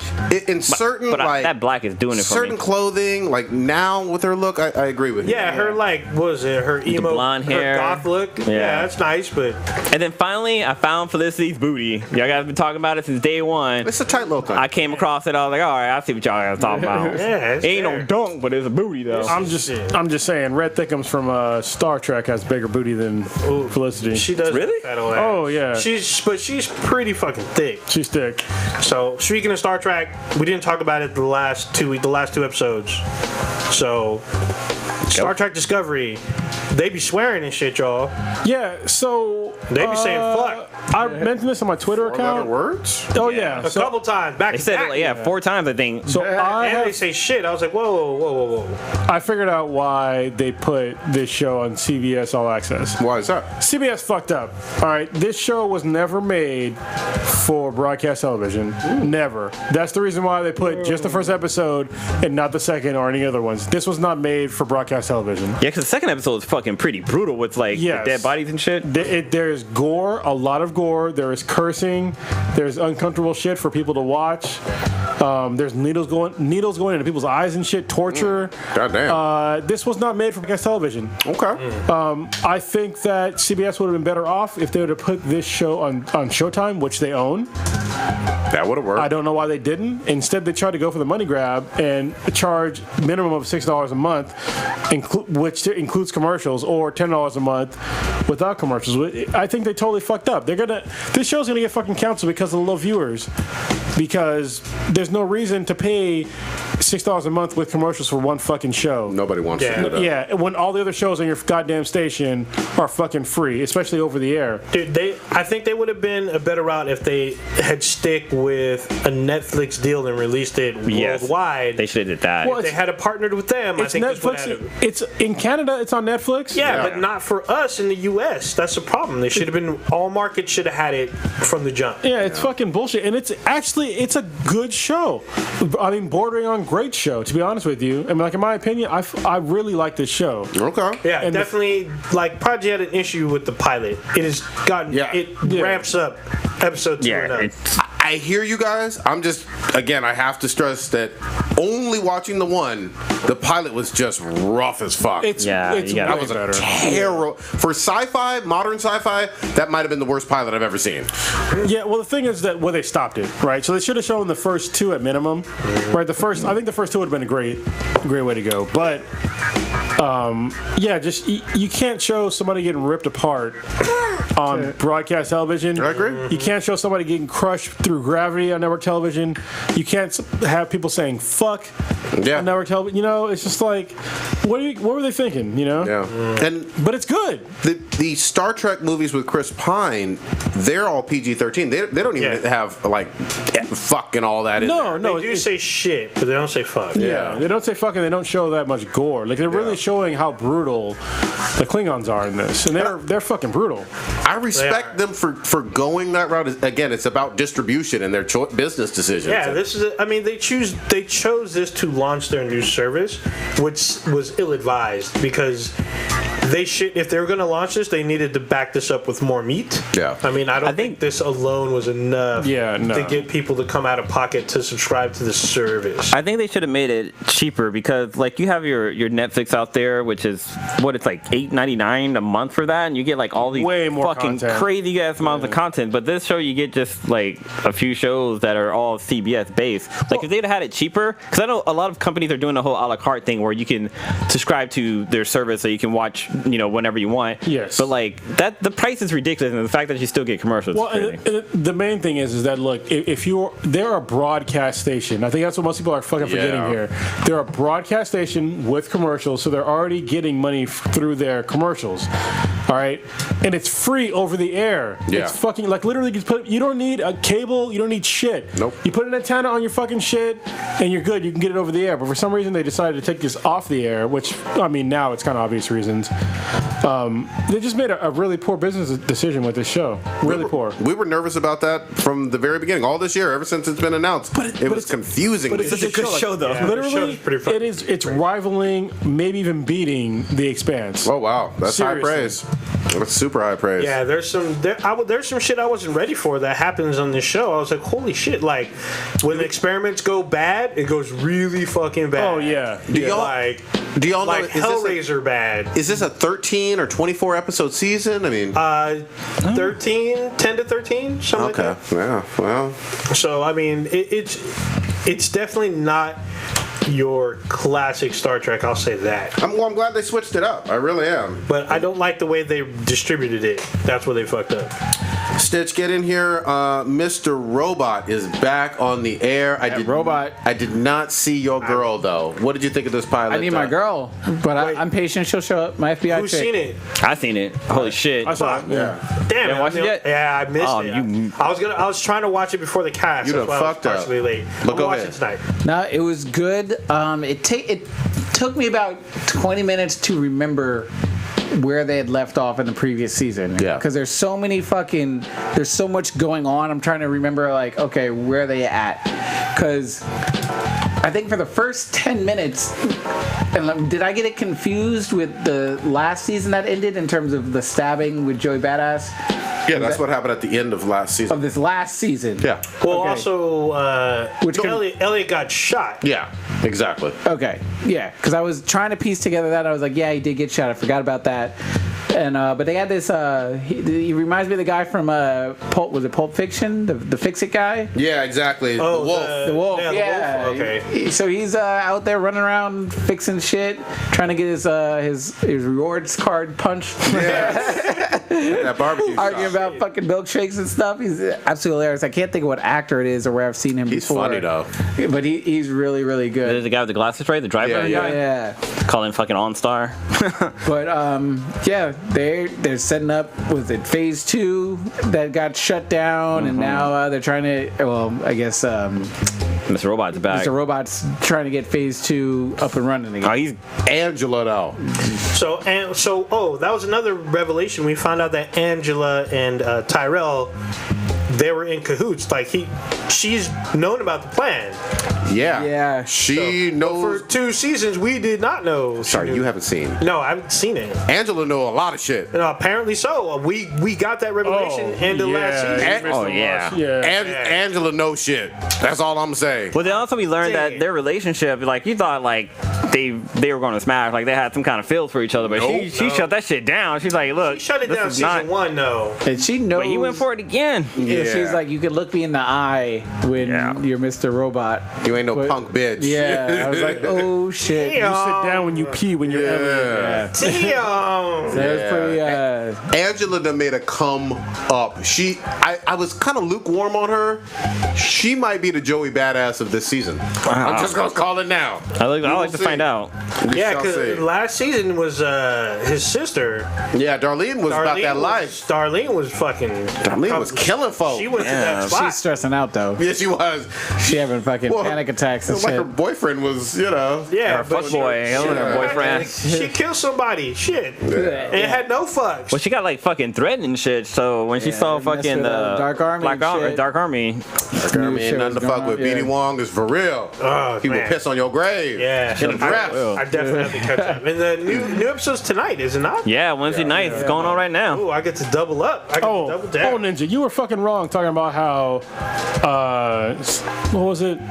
CW, an hour after a show airs that it comes out. It's a day after. I'm able to watch it pretty it's quick. a day. Do you refresh the app like around 10 No, minutes Ninja, after? I have no idea how computers work. No, but I mean, sometimes it just... No, but I mean, like, for real. You know? I'm just Yes, saying. of course I refresh the fucking app. Yeah, I'm able to watch it. No, it's not an hour. Is it 12? Is it 12 o'clock on the dot?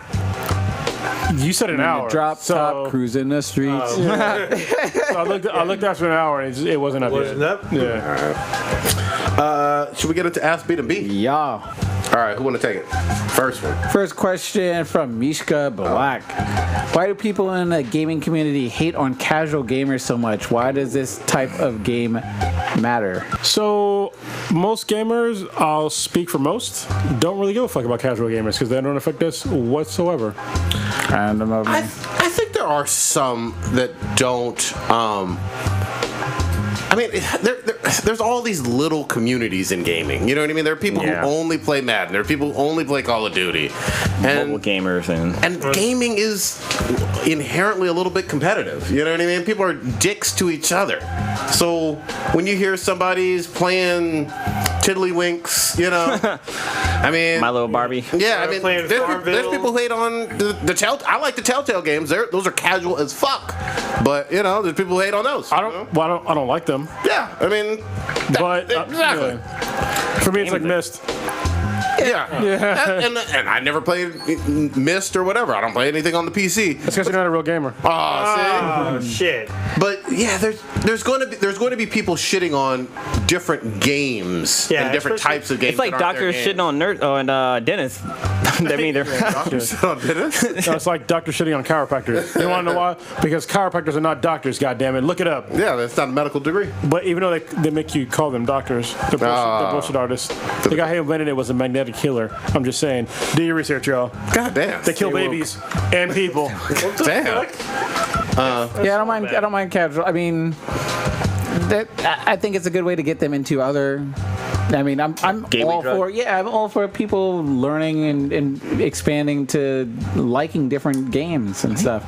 I'm sure when I guess I wouldn't say I was focused on one genre of games when I started out, but I mean, most people, from what I assume, when they say casual gamer, it's the Call of Duty online thing, and then maybe that's all they focus on. No, casual gamers are like people that are like play phone games and shit like that, or like they're playing what Farmville. Mobile gamer. I wouldn't call somebody that plays Call of Duty a casual gamer. I'll say if you only play Call of Duty, you're sort of a gamer, but you're only playing like one game.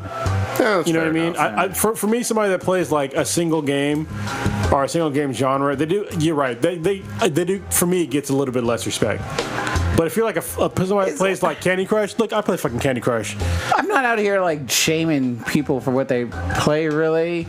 As long as you're not but like you've heard of people who do though. I mean, yeah, right? as long as you're not being like, oh yeah, I'm a fucking gamer. Da, da, da. I play games all the time, and I'm like, oh cool, awesome. What do you play? Oh, play Madden. And that's it. Yeah. Okay, that's cool, but. Don't puff yourself up like you're. But I don't really care because I play games, but I don't need to go tell people I play games. It's for me. I don't play games just to impress people. Yeah, I play games because it's fucking fun. Yeah. And my life sucks. I'm just kidding. My life is fucking awesome. Yeah, Can't make us all mad right now. Watch. There's those people. Well, there's those people who play basically first-person shooters, and that's all they play. And then they shit on everybody else. It's like, oh, you're not a real gamer unless you're playing, these high adrenaline, high octane games, which I think is bullshit. Because like, there's people I knew people who were all about Pokemon Go when they came out. That's all they were doing every day, all day on their break, before work, after work, and they were going hardcore about it. Yeah. Same thing with Farmville. Walking off cliffs and killing themselves in traffic. Yeah, that shit. I mean, that's pretty hardcore to get yourself killed over a fucking game. That's kind of hardcore, man. You don't throw that in the stupid category. I mean, you win a Darwin Award on the way down, but still. You don't see me playing like The Last of Us and killing myself, kill my PS3, but it's all good. It's on the floor too. Yeah, I mean, there are people who are probably gaming snobs. They're like, oh, you play that kind of game. Ew, you're not a real gamer, or you're playing this type of game that makes you not a real gamer. For me, as long as you're playing and enjoying it, it doesn't matter. I'm not really gonna hate on you unless you start talking shit like, oh, you play Call of Duty. Well, yeah, sometimes. Oh, what's your KD? What's your fucking, how often do you play? What set you claim? What fucking clan are you running? Like, okay, look, it's really not that serious. Like, I play the game, I enjoy it, but like, there's other games to play. Like, I'll be playing Monster Hunter. You know what Monster Hunter is? Oh no, I'll fuck with that. It's like, dude. Fuck with what you fuck with. Yeah. Except for Pong. Fuck that game. It's from the 70s. God. Original fucking game, dude. Yeah, it's like playing Snake almost. Shit. Yeah, there you go. So yeah, I mean, I don't really hate. I mean, there are people I know that if there's people who are super hardcore, they may turn people off that are interested in getting into gaming because they're like, well, I don't really like first-person shooters. I don't like the controls. I just want to play, Candy Crush or Farmville or what's that, Clash of Clans, shit like that. I don't really hate on you for playing that, but I will if you're going to try to shame other people that are gaming on other platforms or games. All right.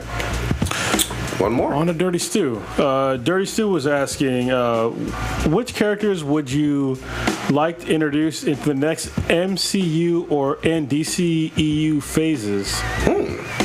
I'm going to go off the rails. Okay. I'm not really concerned with the MCU or DCU at this point. I want to see Image, goddammit, or some of these other comic book creators come to the forefront. I want to see them make their own cinematic universe. I would really love to see. Oh, look at this on the table right now. Luther Strode made into a trilogy or a TV series. To be honest with you, I would like to see Catalyst Prime made into some sort of series, even though they're not completed yet. But there's a whole bunch, or East to West, or fucking Saga. There's a whole bunch of other comic books that are not Marvel or DC that are excellent. That would be great for movies and TV that are getting no love right now. That would be great, fucking great, on the silver screen or on TV. So, got anything? See, I would like, because technically the MCU doesn't count like the shit going on with Fox. Yep. And the characters I want to see are mainly owned by Fox. Well, let's just pretend that. Okay. Just pretend. It's a hypothetical. I would like to see Doctor Doom done correctly. Yeah. I would like to see Mr. Sinister. Like Dr. Doom is raw. Iron Man now. He is. Good grief. There's like 3 Iron Mans now. And one's a woman. I'm sorry. I want to see Mr. Sinister done right, not neutered. And I just personally, I want to see Omega Red. Nice. Oh yes, that would be fucking epic for me. But that was my dude in Street Fighter vs. fucking X-Men. Yeah. Oh goddamn! Wasn't he in the fucking sweet arms? So you need to get on X-Men. I think it's Blue. Yeah, I need to read that. He's in there. He's in there. They brought his ass back. Oh, he's actually in the. Was he in Wolverine movie? No, that was Silver Samurai. He's in that animated one, Wolverine verse. He's in Weapon X too. Like they hit it to him. Yeah, but he's great. Go ahead, Blue. What you got? I would like to see. I mean, I know they're working on it, but like a live Teen Titans. Like I like to see, like not Teen Titans, but like I like to see Nightwing have like something with the Justice League. Like I would like to see him make an appearance, or even like his Dick Grayson how he's an agent now. I see like Agent Grayson make an appearance in the DCU. Yeah, nice. DCEU. Yeah, DCEU. Old Ninja. So in the MCU, I want to see She-Hulk, Grey Hulk, Rescue, and Blade. And then the DCEU, I want to see Huntress, Martian Manhunter, and then I'm going to cheat it with Young Justice. Old Ninja, did you know that Blade is in a new comic? Yeah, I saw that he was in a What's new it comic. called? I don't know. I just saw the cover. I didn't really pay that. You didn't get it? No, I didn't. I haven't picked up a comic in a couple weeks. Spirits of Vengeance. Nice. Y'all pick it up. The first one was not bad, so I'm looking forward to the rest of them. It's a team of Blade, Ghost Rider, and like 2 of the. It's like the son and daughter of like one of the demons or some shit. I forget which one. Good shit. So, yeah. I got Silver Surfer in the MCU. Would love that because he's super goddamn motherfucking powerful. Do a better version of him. Yeah, of course. Well, better than the Fox one. At least the effects for Silver Surfer was fucking dope, but the whole storyline with Silver Surfer was kind of whack. You can do him. And then Galactus never came out. So super pissed about that shit. You actually, to be very honest with you, the Infinity Gauntlet story is less epic without Silver Surfer. I'm just gonna say it has Adam Warlock. They're supposed to have Adam Warlock in it, right? I mean, yeah, but yeah, he's coming. Silver Surfer is big too. But Adam Warlock is more important in that context. I think it's been a while. Have you read it in a while? It's been a minute. Yeah, because I only know it because literally my son was like reading it about 2 weeks ago, and I was flipping through it as well. Okay. Silver Surfer is that for the cosmic level, the best Marvel hero period on the cosmic level, and he ain't with the MCU, and so Rocket Raccoon though. I mean, nah, fuck him, and fuck that Baby Groot shit too. Oh shit. He's a teenager now.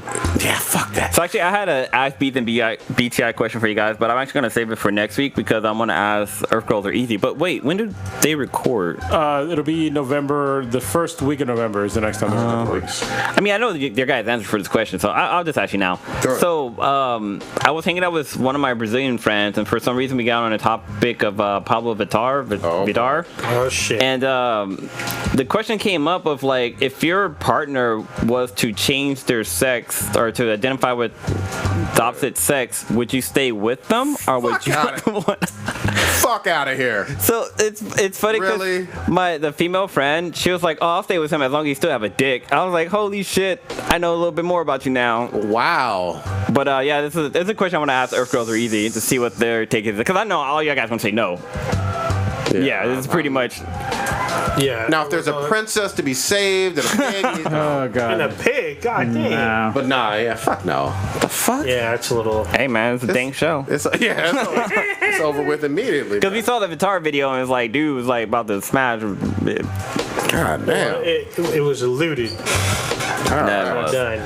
Holy shit. You want to get into your boy in the Oval Office doing shit? Jesus Christ. This is like we're in the podcast and I've been drinking. I took a couple days off drinking too, so it's hit me a little bit harder than normal. That old fashioned. Yeah. So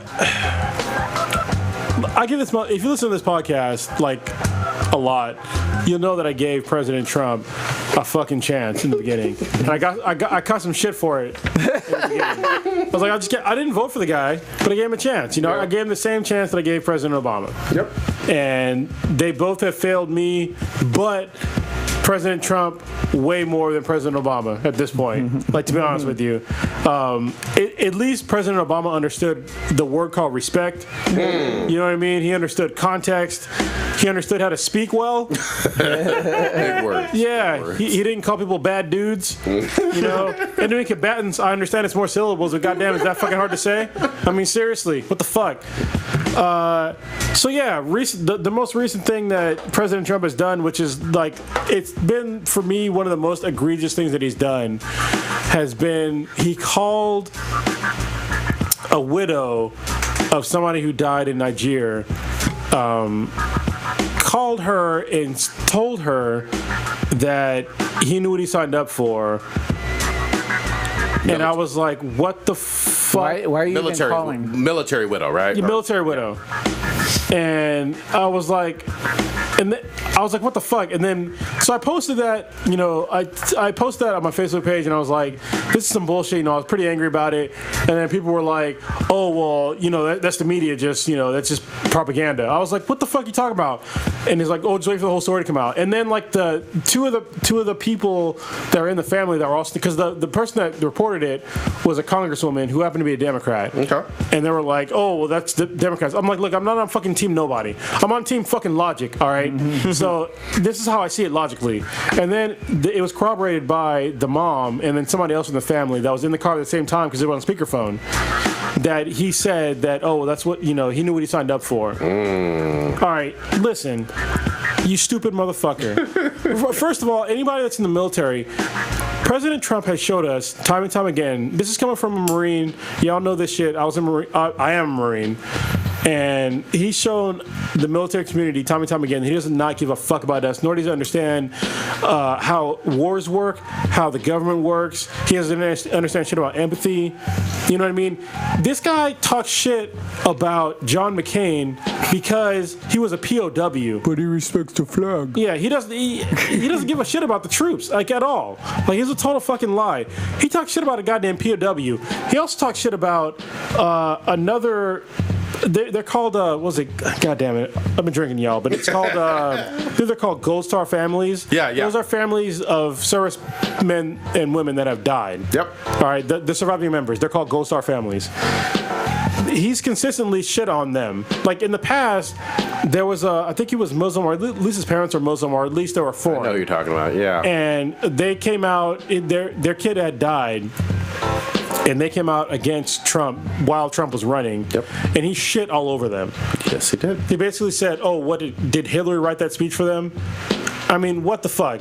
At minimum, just ignore what the fuck they said. You can at least think that they were grieving, which obviously they were. Your child just died. That's something that, you know, President Trump will never have to worry about, is his children dying in a foreign war, anywhere for that matter, because he's a rich fuck. And for this guy to get on the phone and be like, oh, well, that's what he signed up for. Listen, you silly fuck.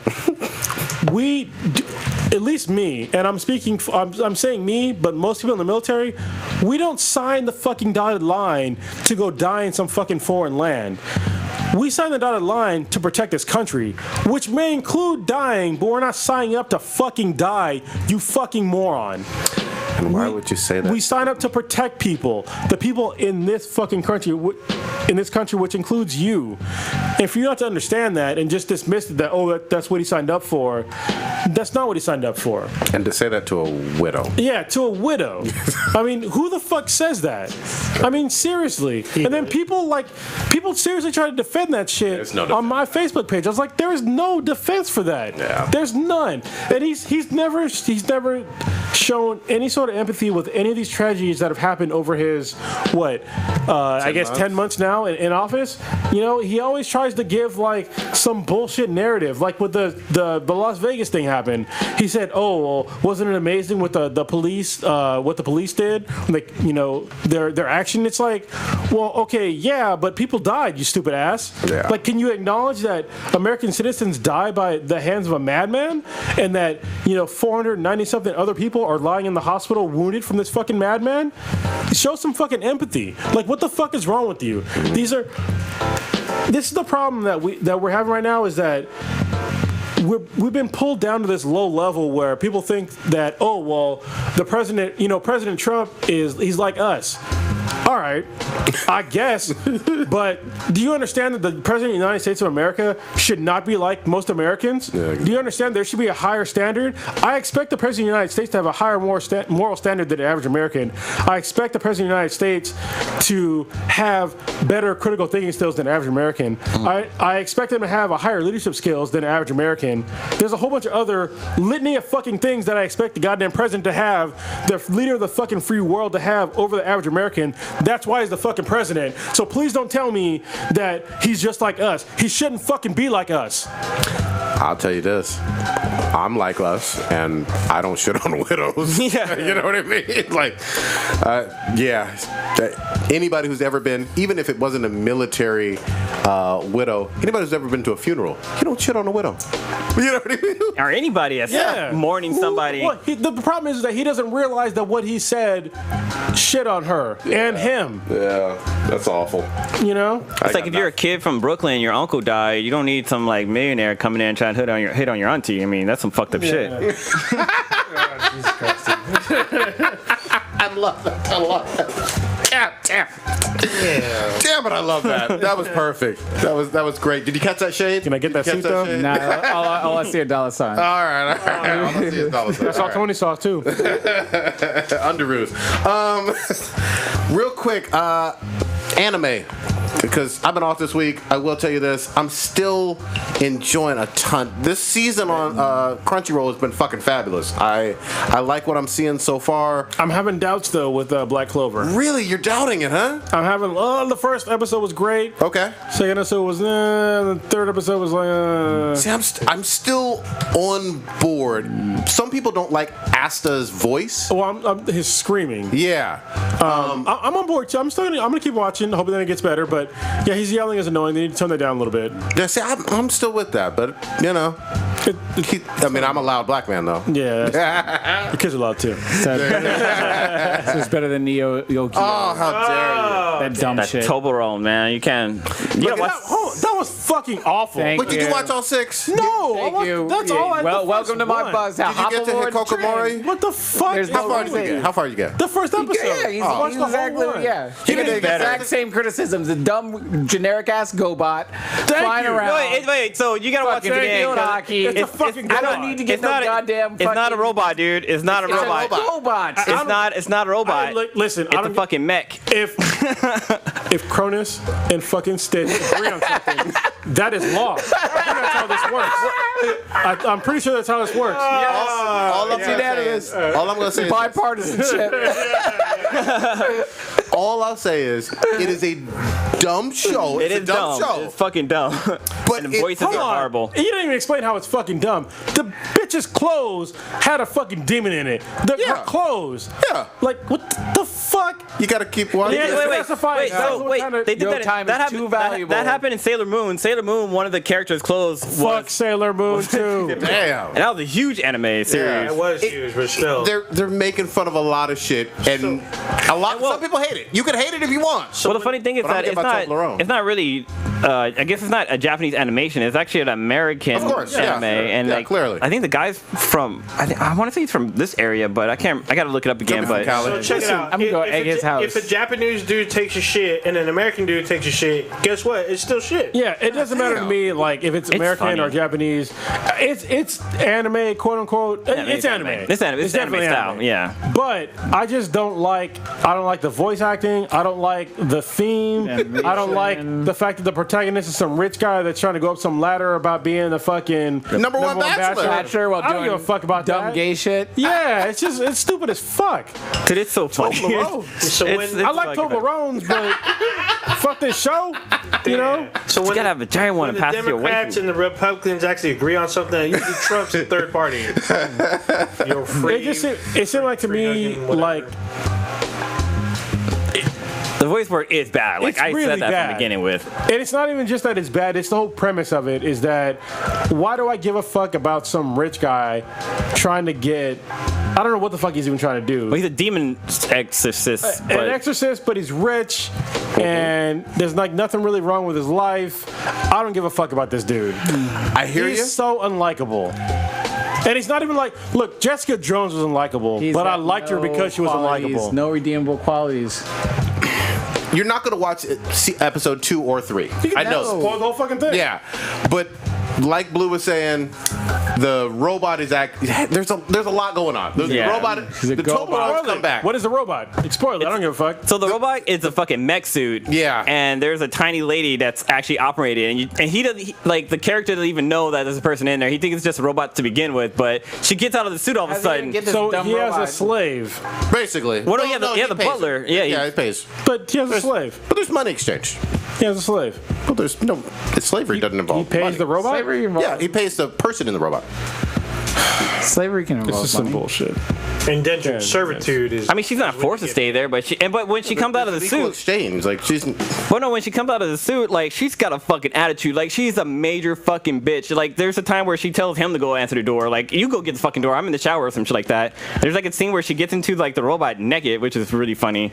But There's some funny scenes that happen, man. I'm just. there's funny parts to it. I mean, I agree with the guy. Like there's certain like the voice work is really shitty. Like there's a part where like all of a sudden like this one chick has like a southern accent, which was kind of annoying, like some pop singer and stuff like that. Yep. Like that shit's like annoying, but there's parts in it that's really fucking funny. You know what's hilarious? When I turned it off and I realized that I watched it, I was like,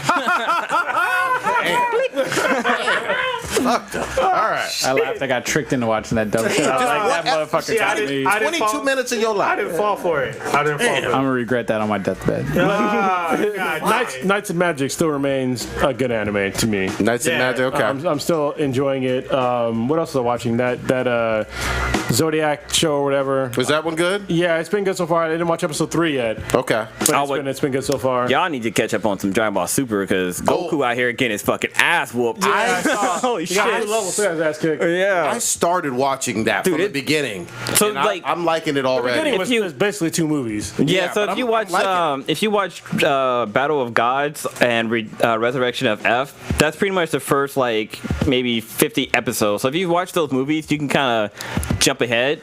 But once it gets into like future Trunks coming back and having Goku Black, that's when shit starts getting fucking real. And see, I haven't watched Dragon Ball since the original. I didn't watch any of Kai or any of that other stuff. So Well, Kai was just basically Dragon Ball Z without the fillers. yeah. So But yeah, fucking Goku out here getting his ass fucking handed to him, and there's this guy named Jiren or something like that, and he basically like Goku basically throws a fucking spirit bomb at him, and he just pretty much fights it off with just willpower. Like he didn't even like he has his hands up at first, and he's like, this is some dumb shit. He just fucking just stands there and like force like his energy blasts away the fucking spirit bomb. It's fucking great, but even when Goku actually like I mean this shit's been all over the internet. Goku levels up to like another fucking sense of being and still gets ass fucking kicked, and it's fucking great, and it's so far but One thing with Dragon Ball Super is that they're still going by the old fucking, like, they're basically inside of a match that's supposed to be 48 minutes long. Yeah. But it's been like probably like a good month and a half since it's Welcome fucking to Dragon Ball. Shit's happening. Like, this shit isn't going quick at all. But like, I don't know. I've been really liking Dragon Ball Super. I'm gonna try to get caught up on that one.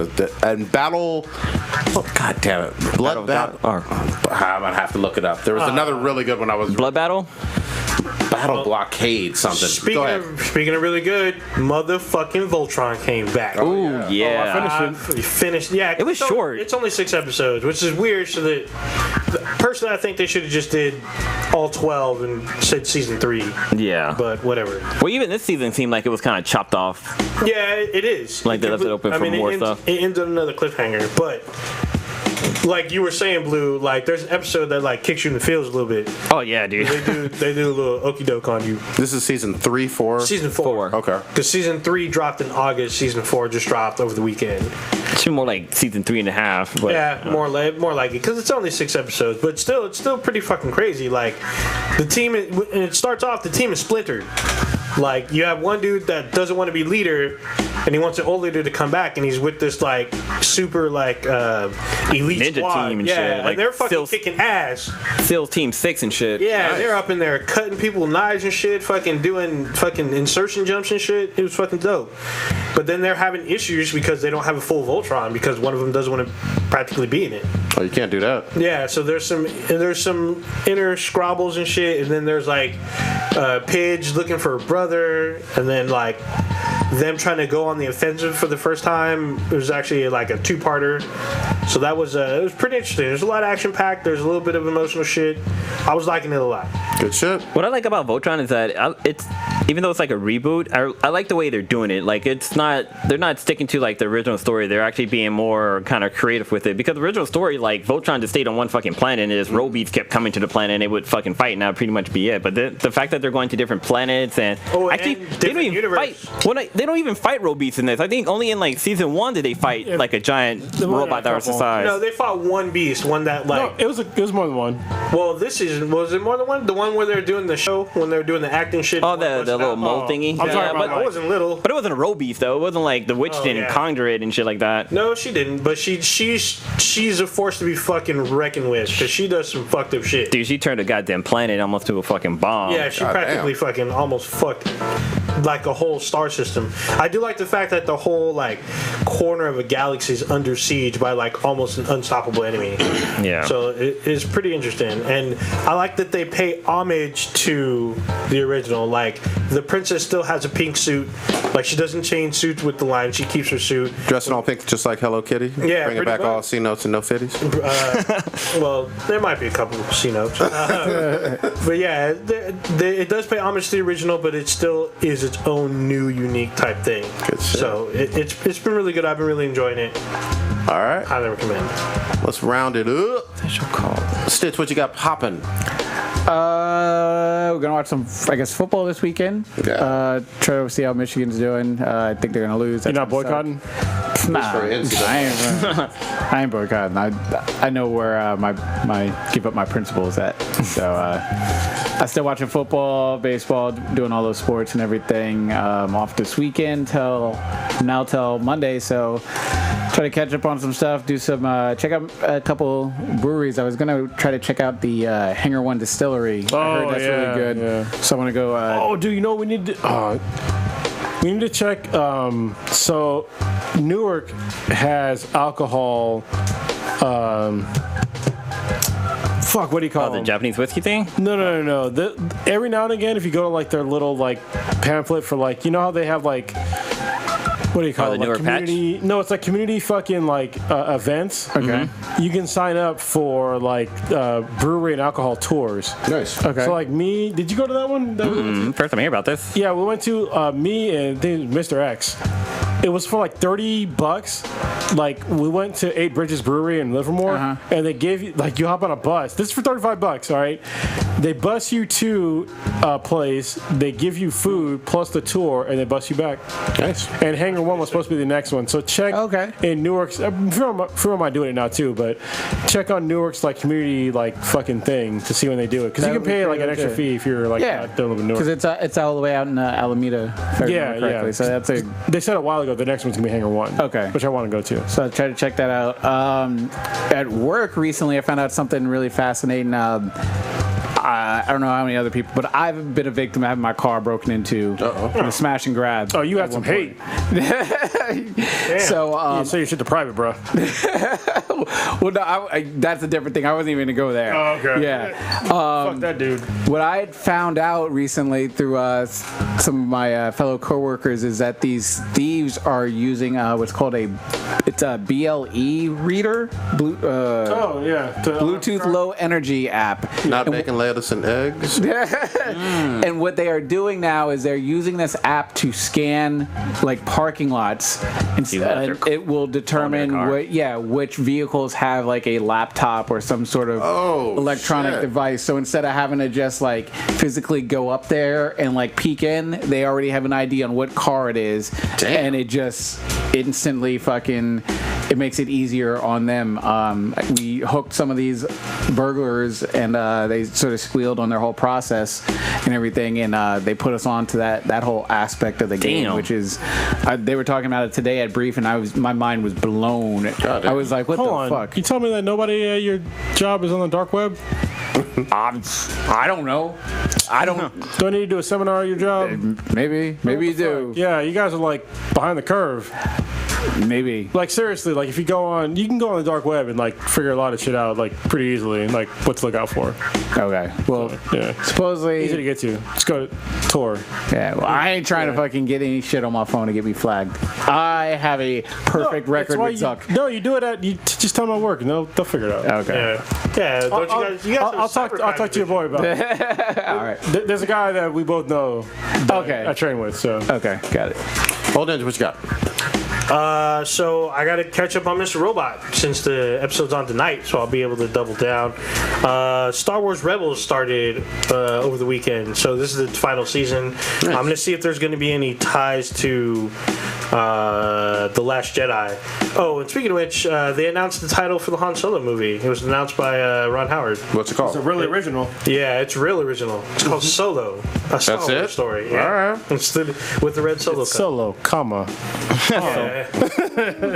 Yeah, so and then we've been a new spinoff of Be the BTI posted a couple days ago. So A Gentleman's Agreement first episode is now live.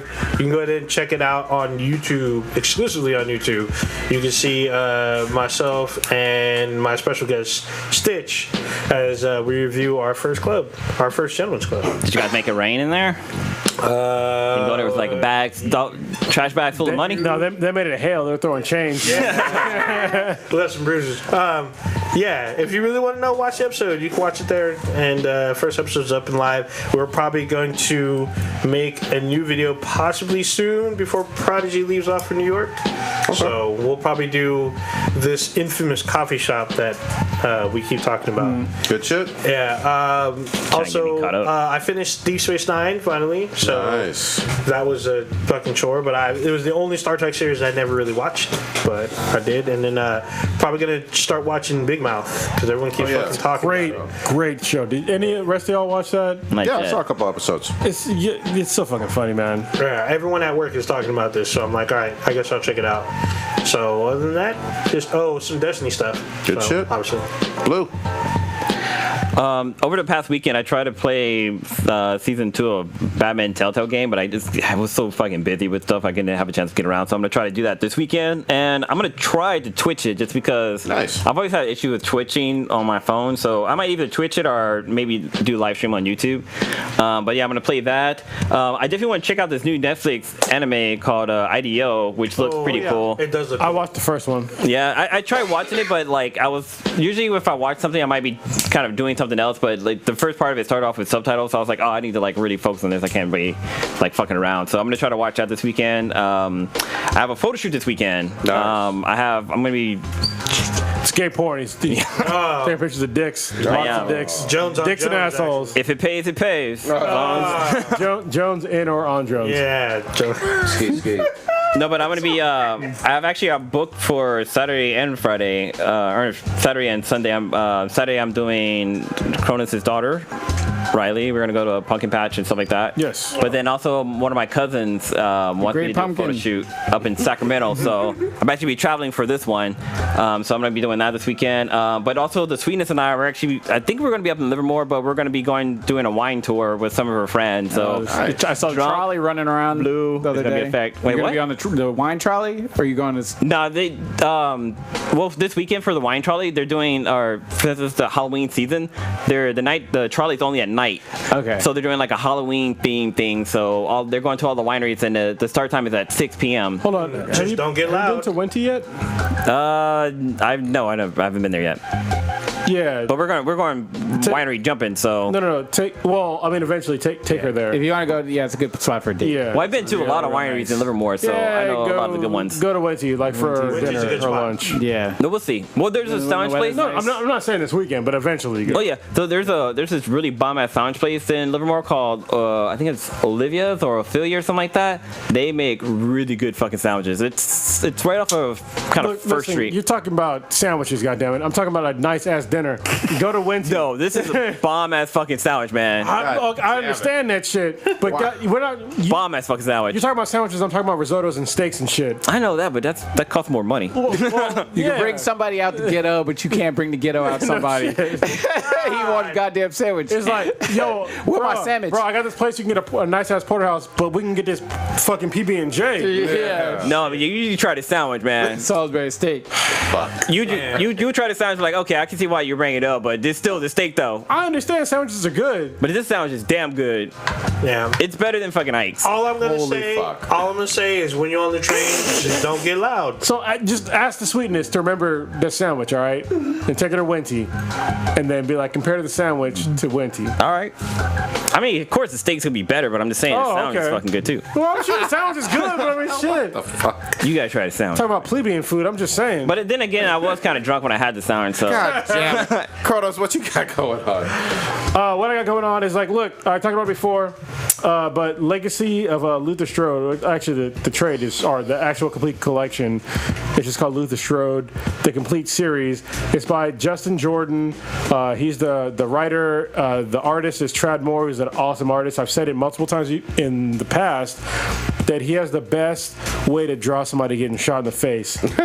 Please pick up this complete series. You can find the hardcover on Amazon right now for like, I think $35. Nice. It's a fucking steal as far as I'm concerned. It's basically 3 trades in one. It's a really great comic. I give it 9.5. Basically. There you go. Like, it's damn near perfect. I fucking love this comic. Other than that, I'm going to travel next weekend to Secret Spot. So you'll know about it when I do a vlog, probably when I'm there. There you go. That'll be really cool. It'll be a surprise for somebody, and it'll be pretty dope. So other than that, nothing going on. Oh, I got a competition coming up at Jiu-Jitsu on the 5th of November. So Got a couple weeks. I'm looking forward to that, even though I'm kind of nervous, but it's all good. November. Good shit. The one anime I was trying to remember that I did enjoy on Crunchyroll, Blood Blockade Battlefront, which is from Funimation. Awesome, fun stuff. It's basically what you guys wanted Neo Yokio to be, which it wasn't. I don't understand what you're saying. Neo what? Neo Yokio Toblerones. And then the Ancient Magus Bride on Crunchyroll is worth checking out. So I'm off of work, and all I'm going to be doing is Battlefield, playing games and goddamn watching anime. You're eating miss your sandwiches. Nah. Flapping. All right. we got to get to some Battlefield 1. Yes. Oh yeah, check out So check us out on Twitch, actually, Twitch TV/BTI. As you see, Prodigy and Nolan Ninja be playing Battlefield 1, trying to save the world. Check us out on, if you're listening to us on SoundCloud, check us out on YouTube at youtube.com/blackandblackttimesinfinity. You can check us out on Instagram with BTI. Check out our official website, benhadproductions.com/BTI. Check us out on Player FM, Stitcher, and Apple Podcasts. Give us 5 stars, which you should have already. If you haven't voted, go back and vote. Leave a comment because we usually respond pretty quickly. Also, check us out on Amazon. There's an Amazon app for watching our shows. You can watch it on a Fire TV or a Fire Stick. Yes, you can. It was done by our guy. What's his? Panda Bear? Slava Supreme or Stone Grody. He goes by either way. Right. But yeah, there was actually a big update to the app. Nice. Yeah, there was. Really? Yeah, There was an check it update out. a week ago. See? A week ago. Felicity got ass. Ready shoes.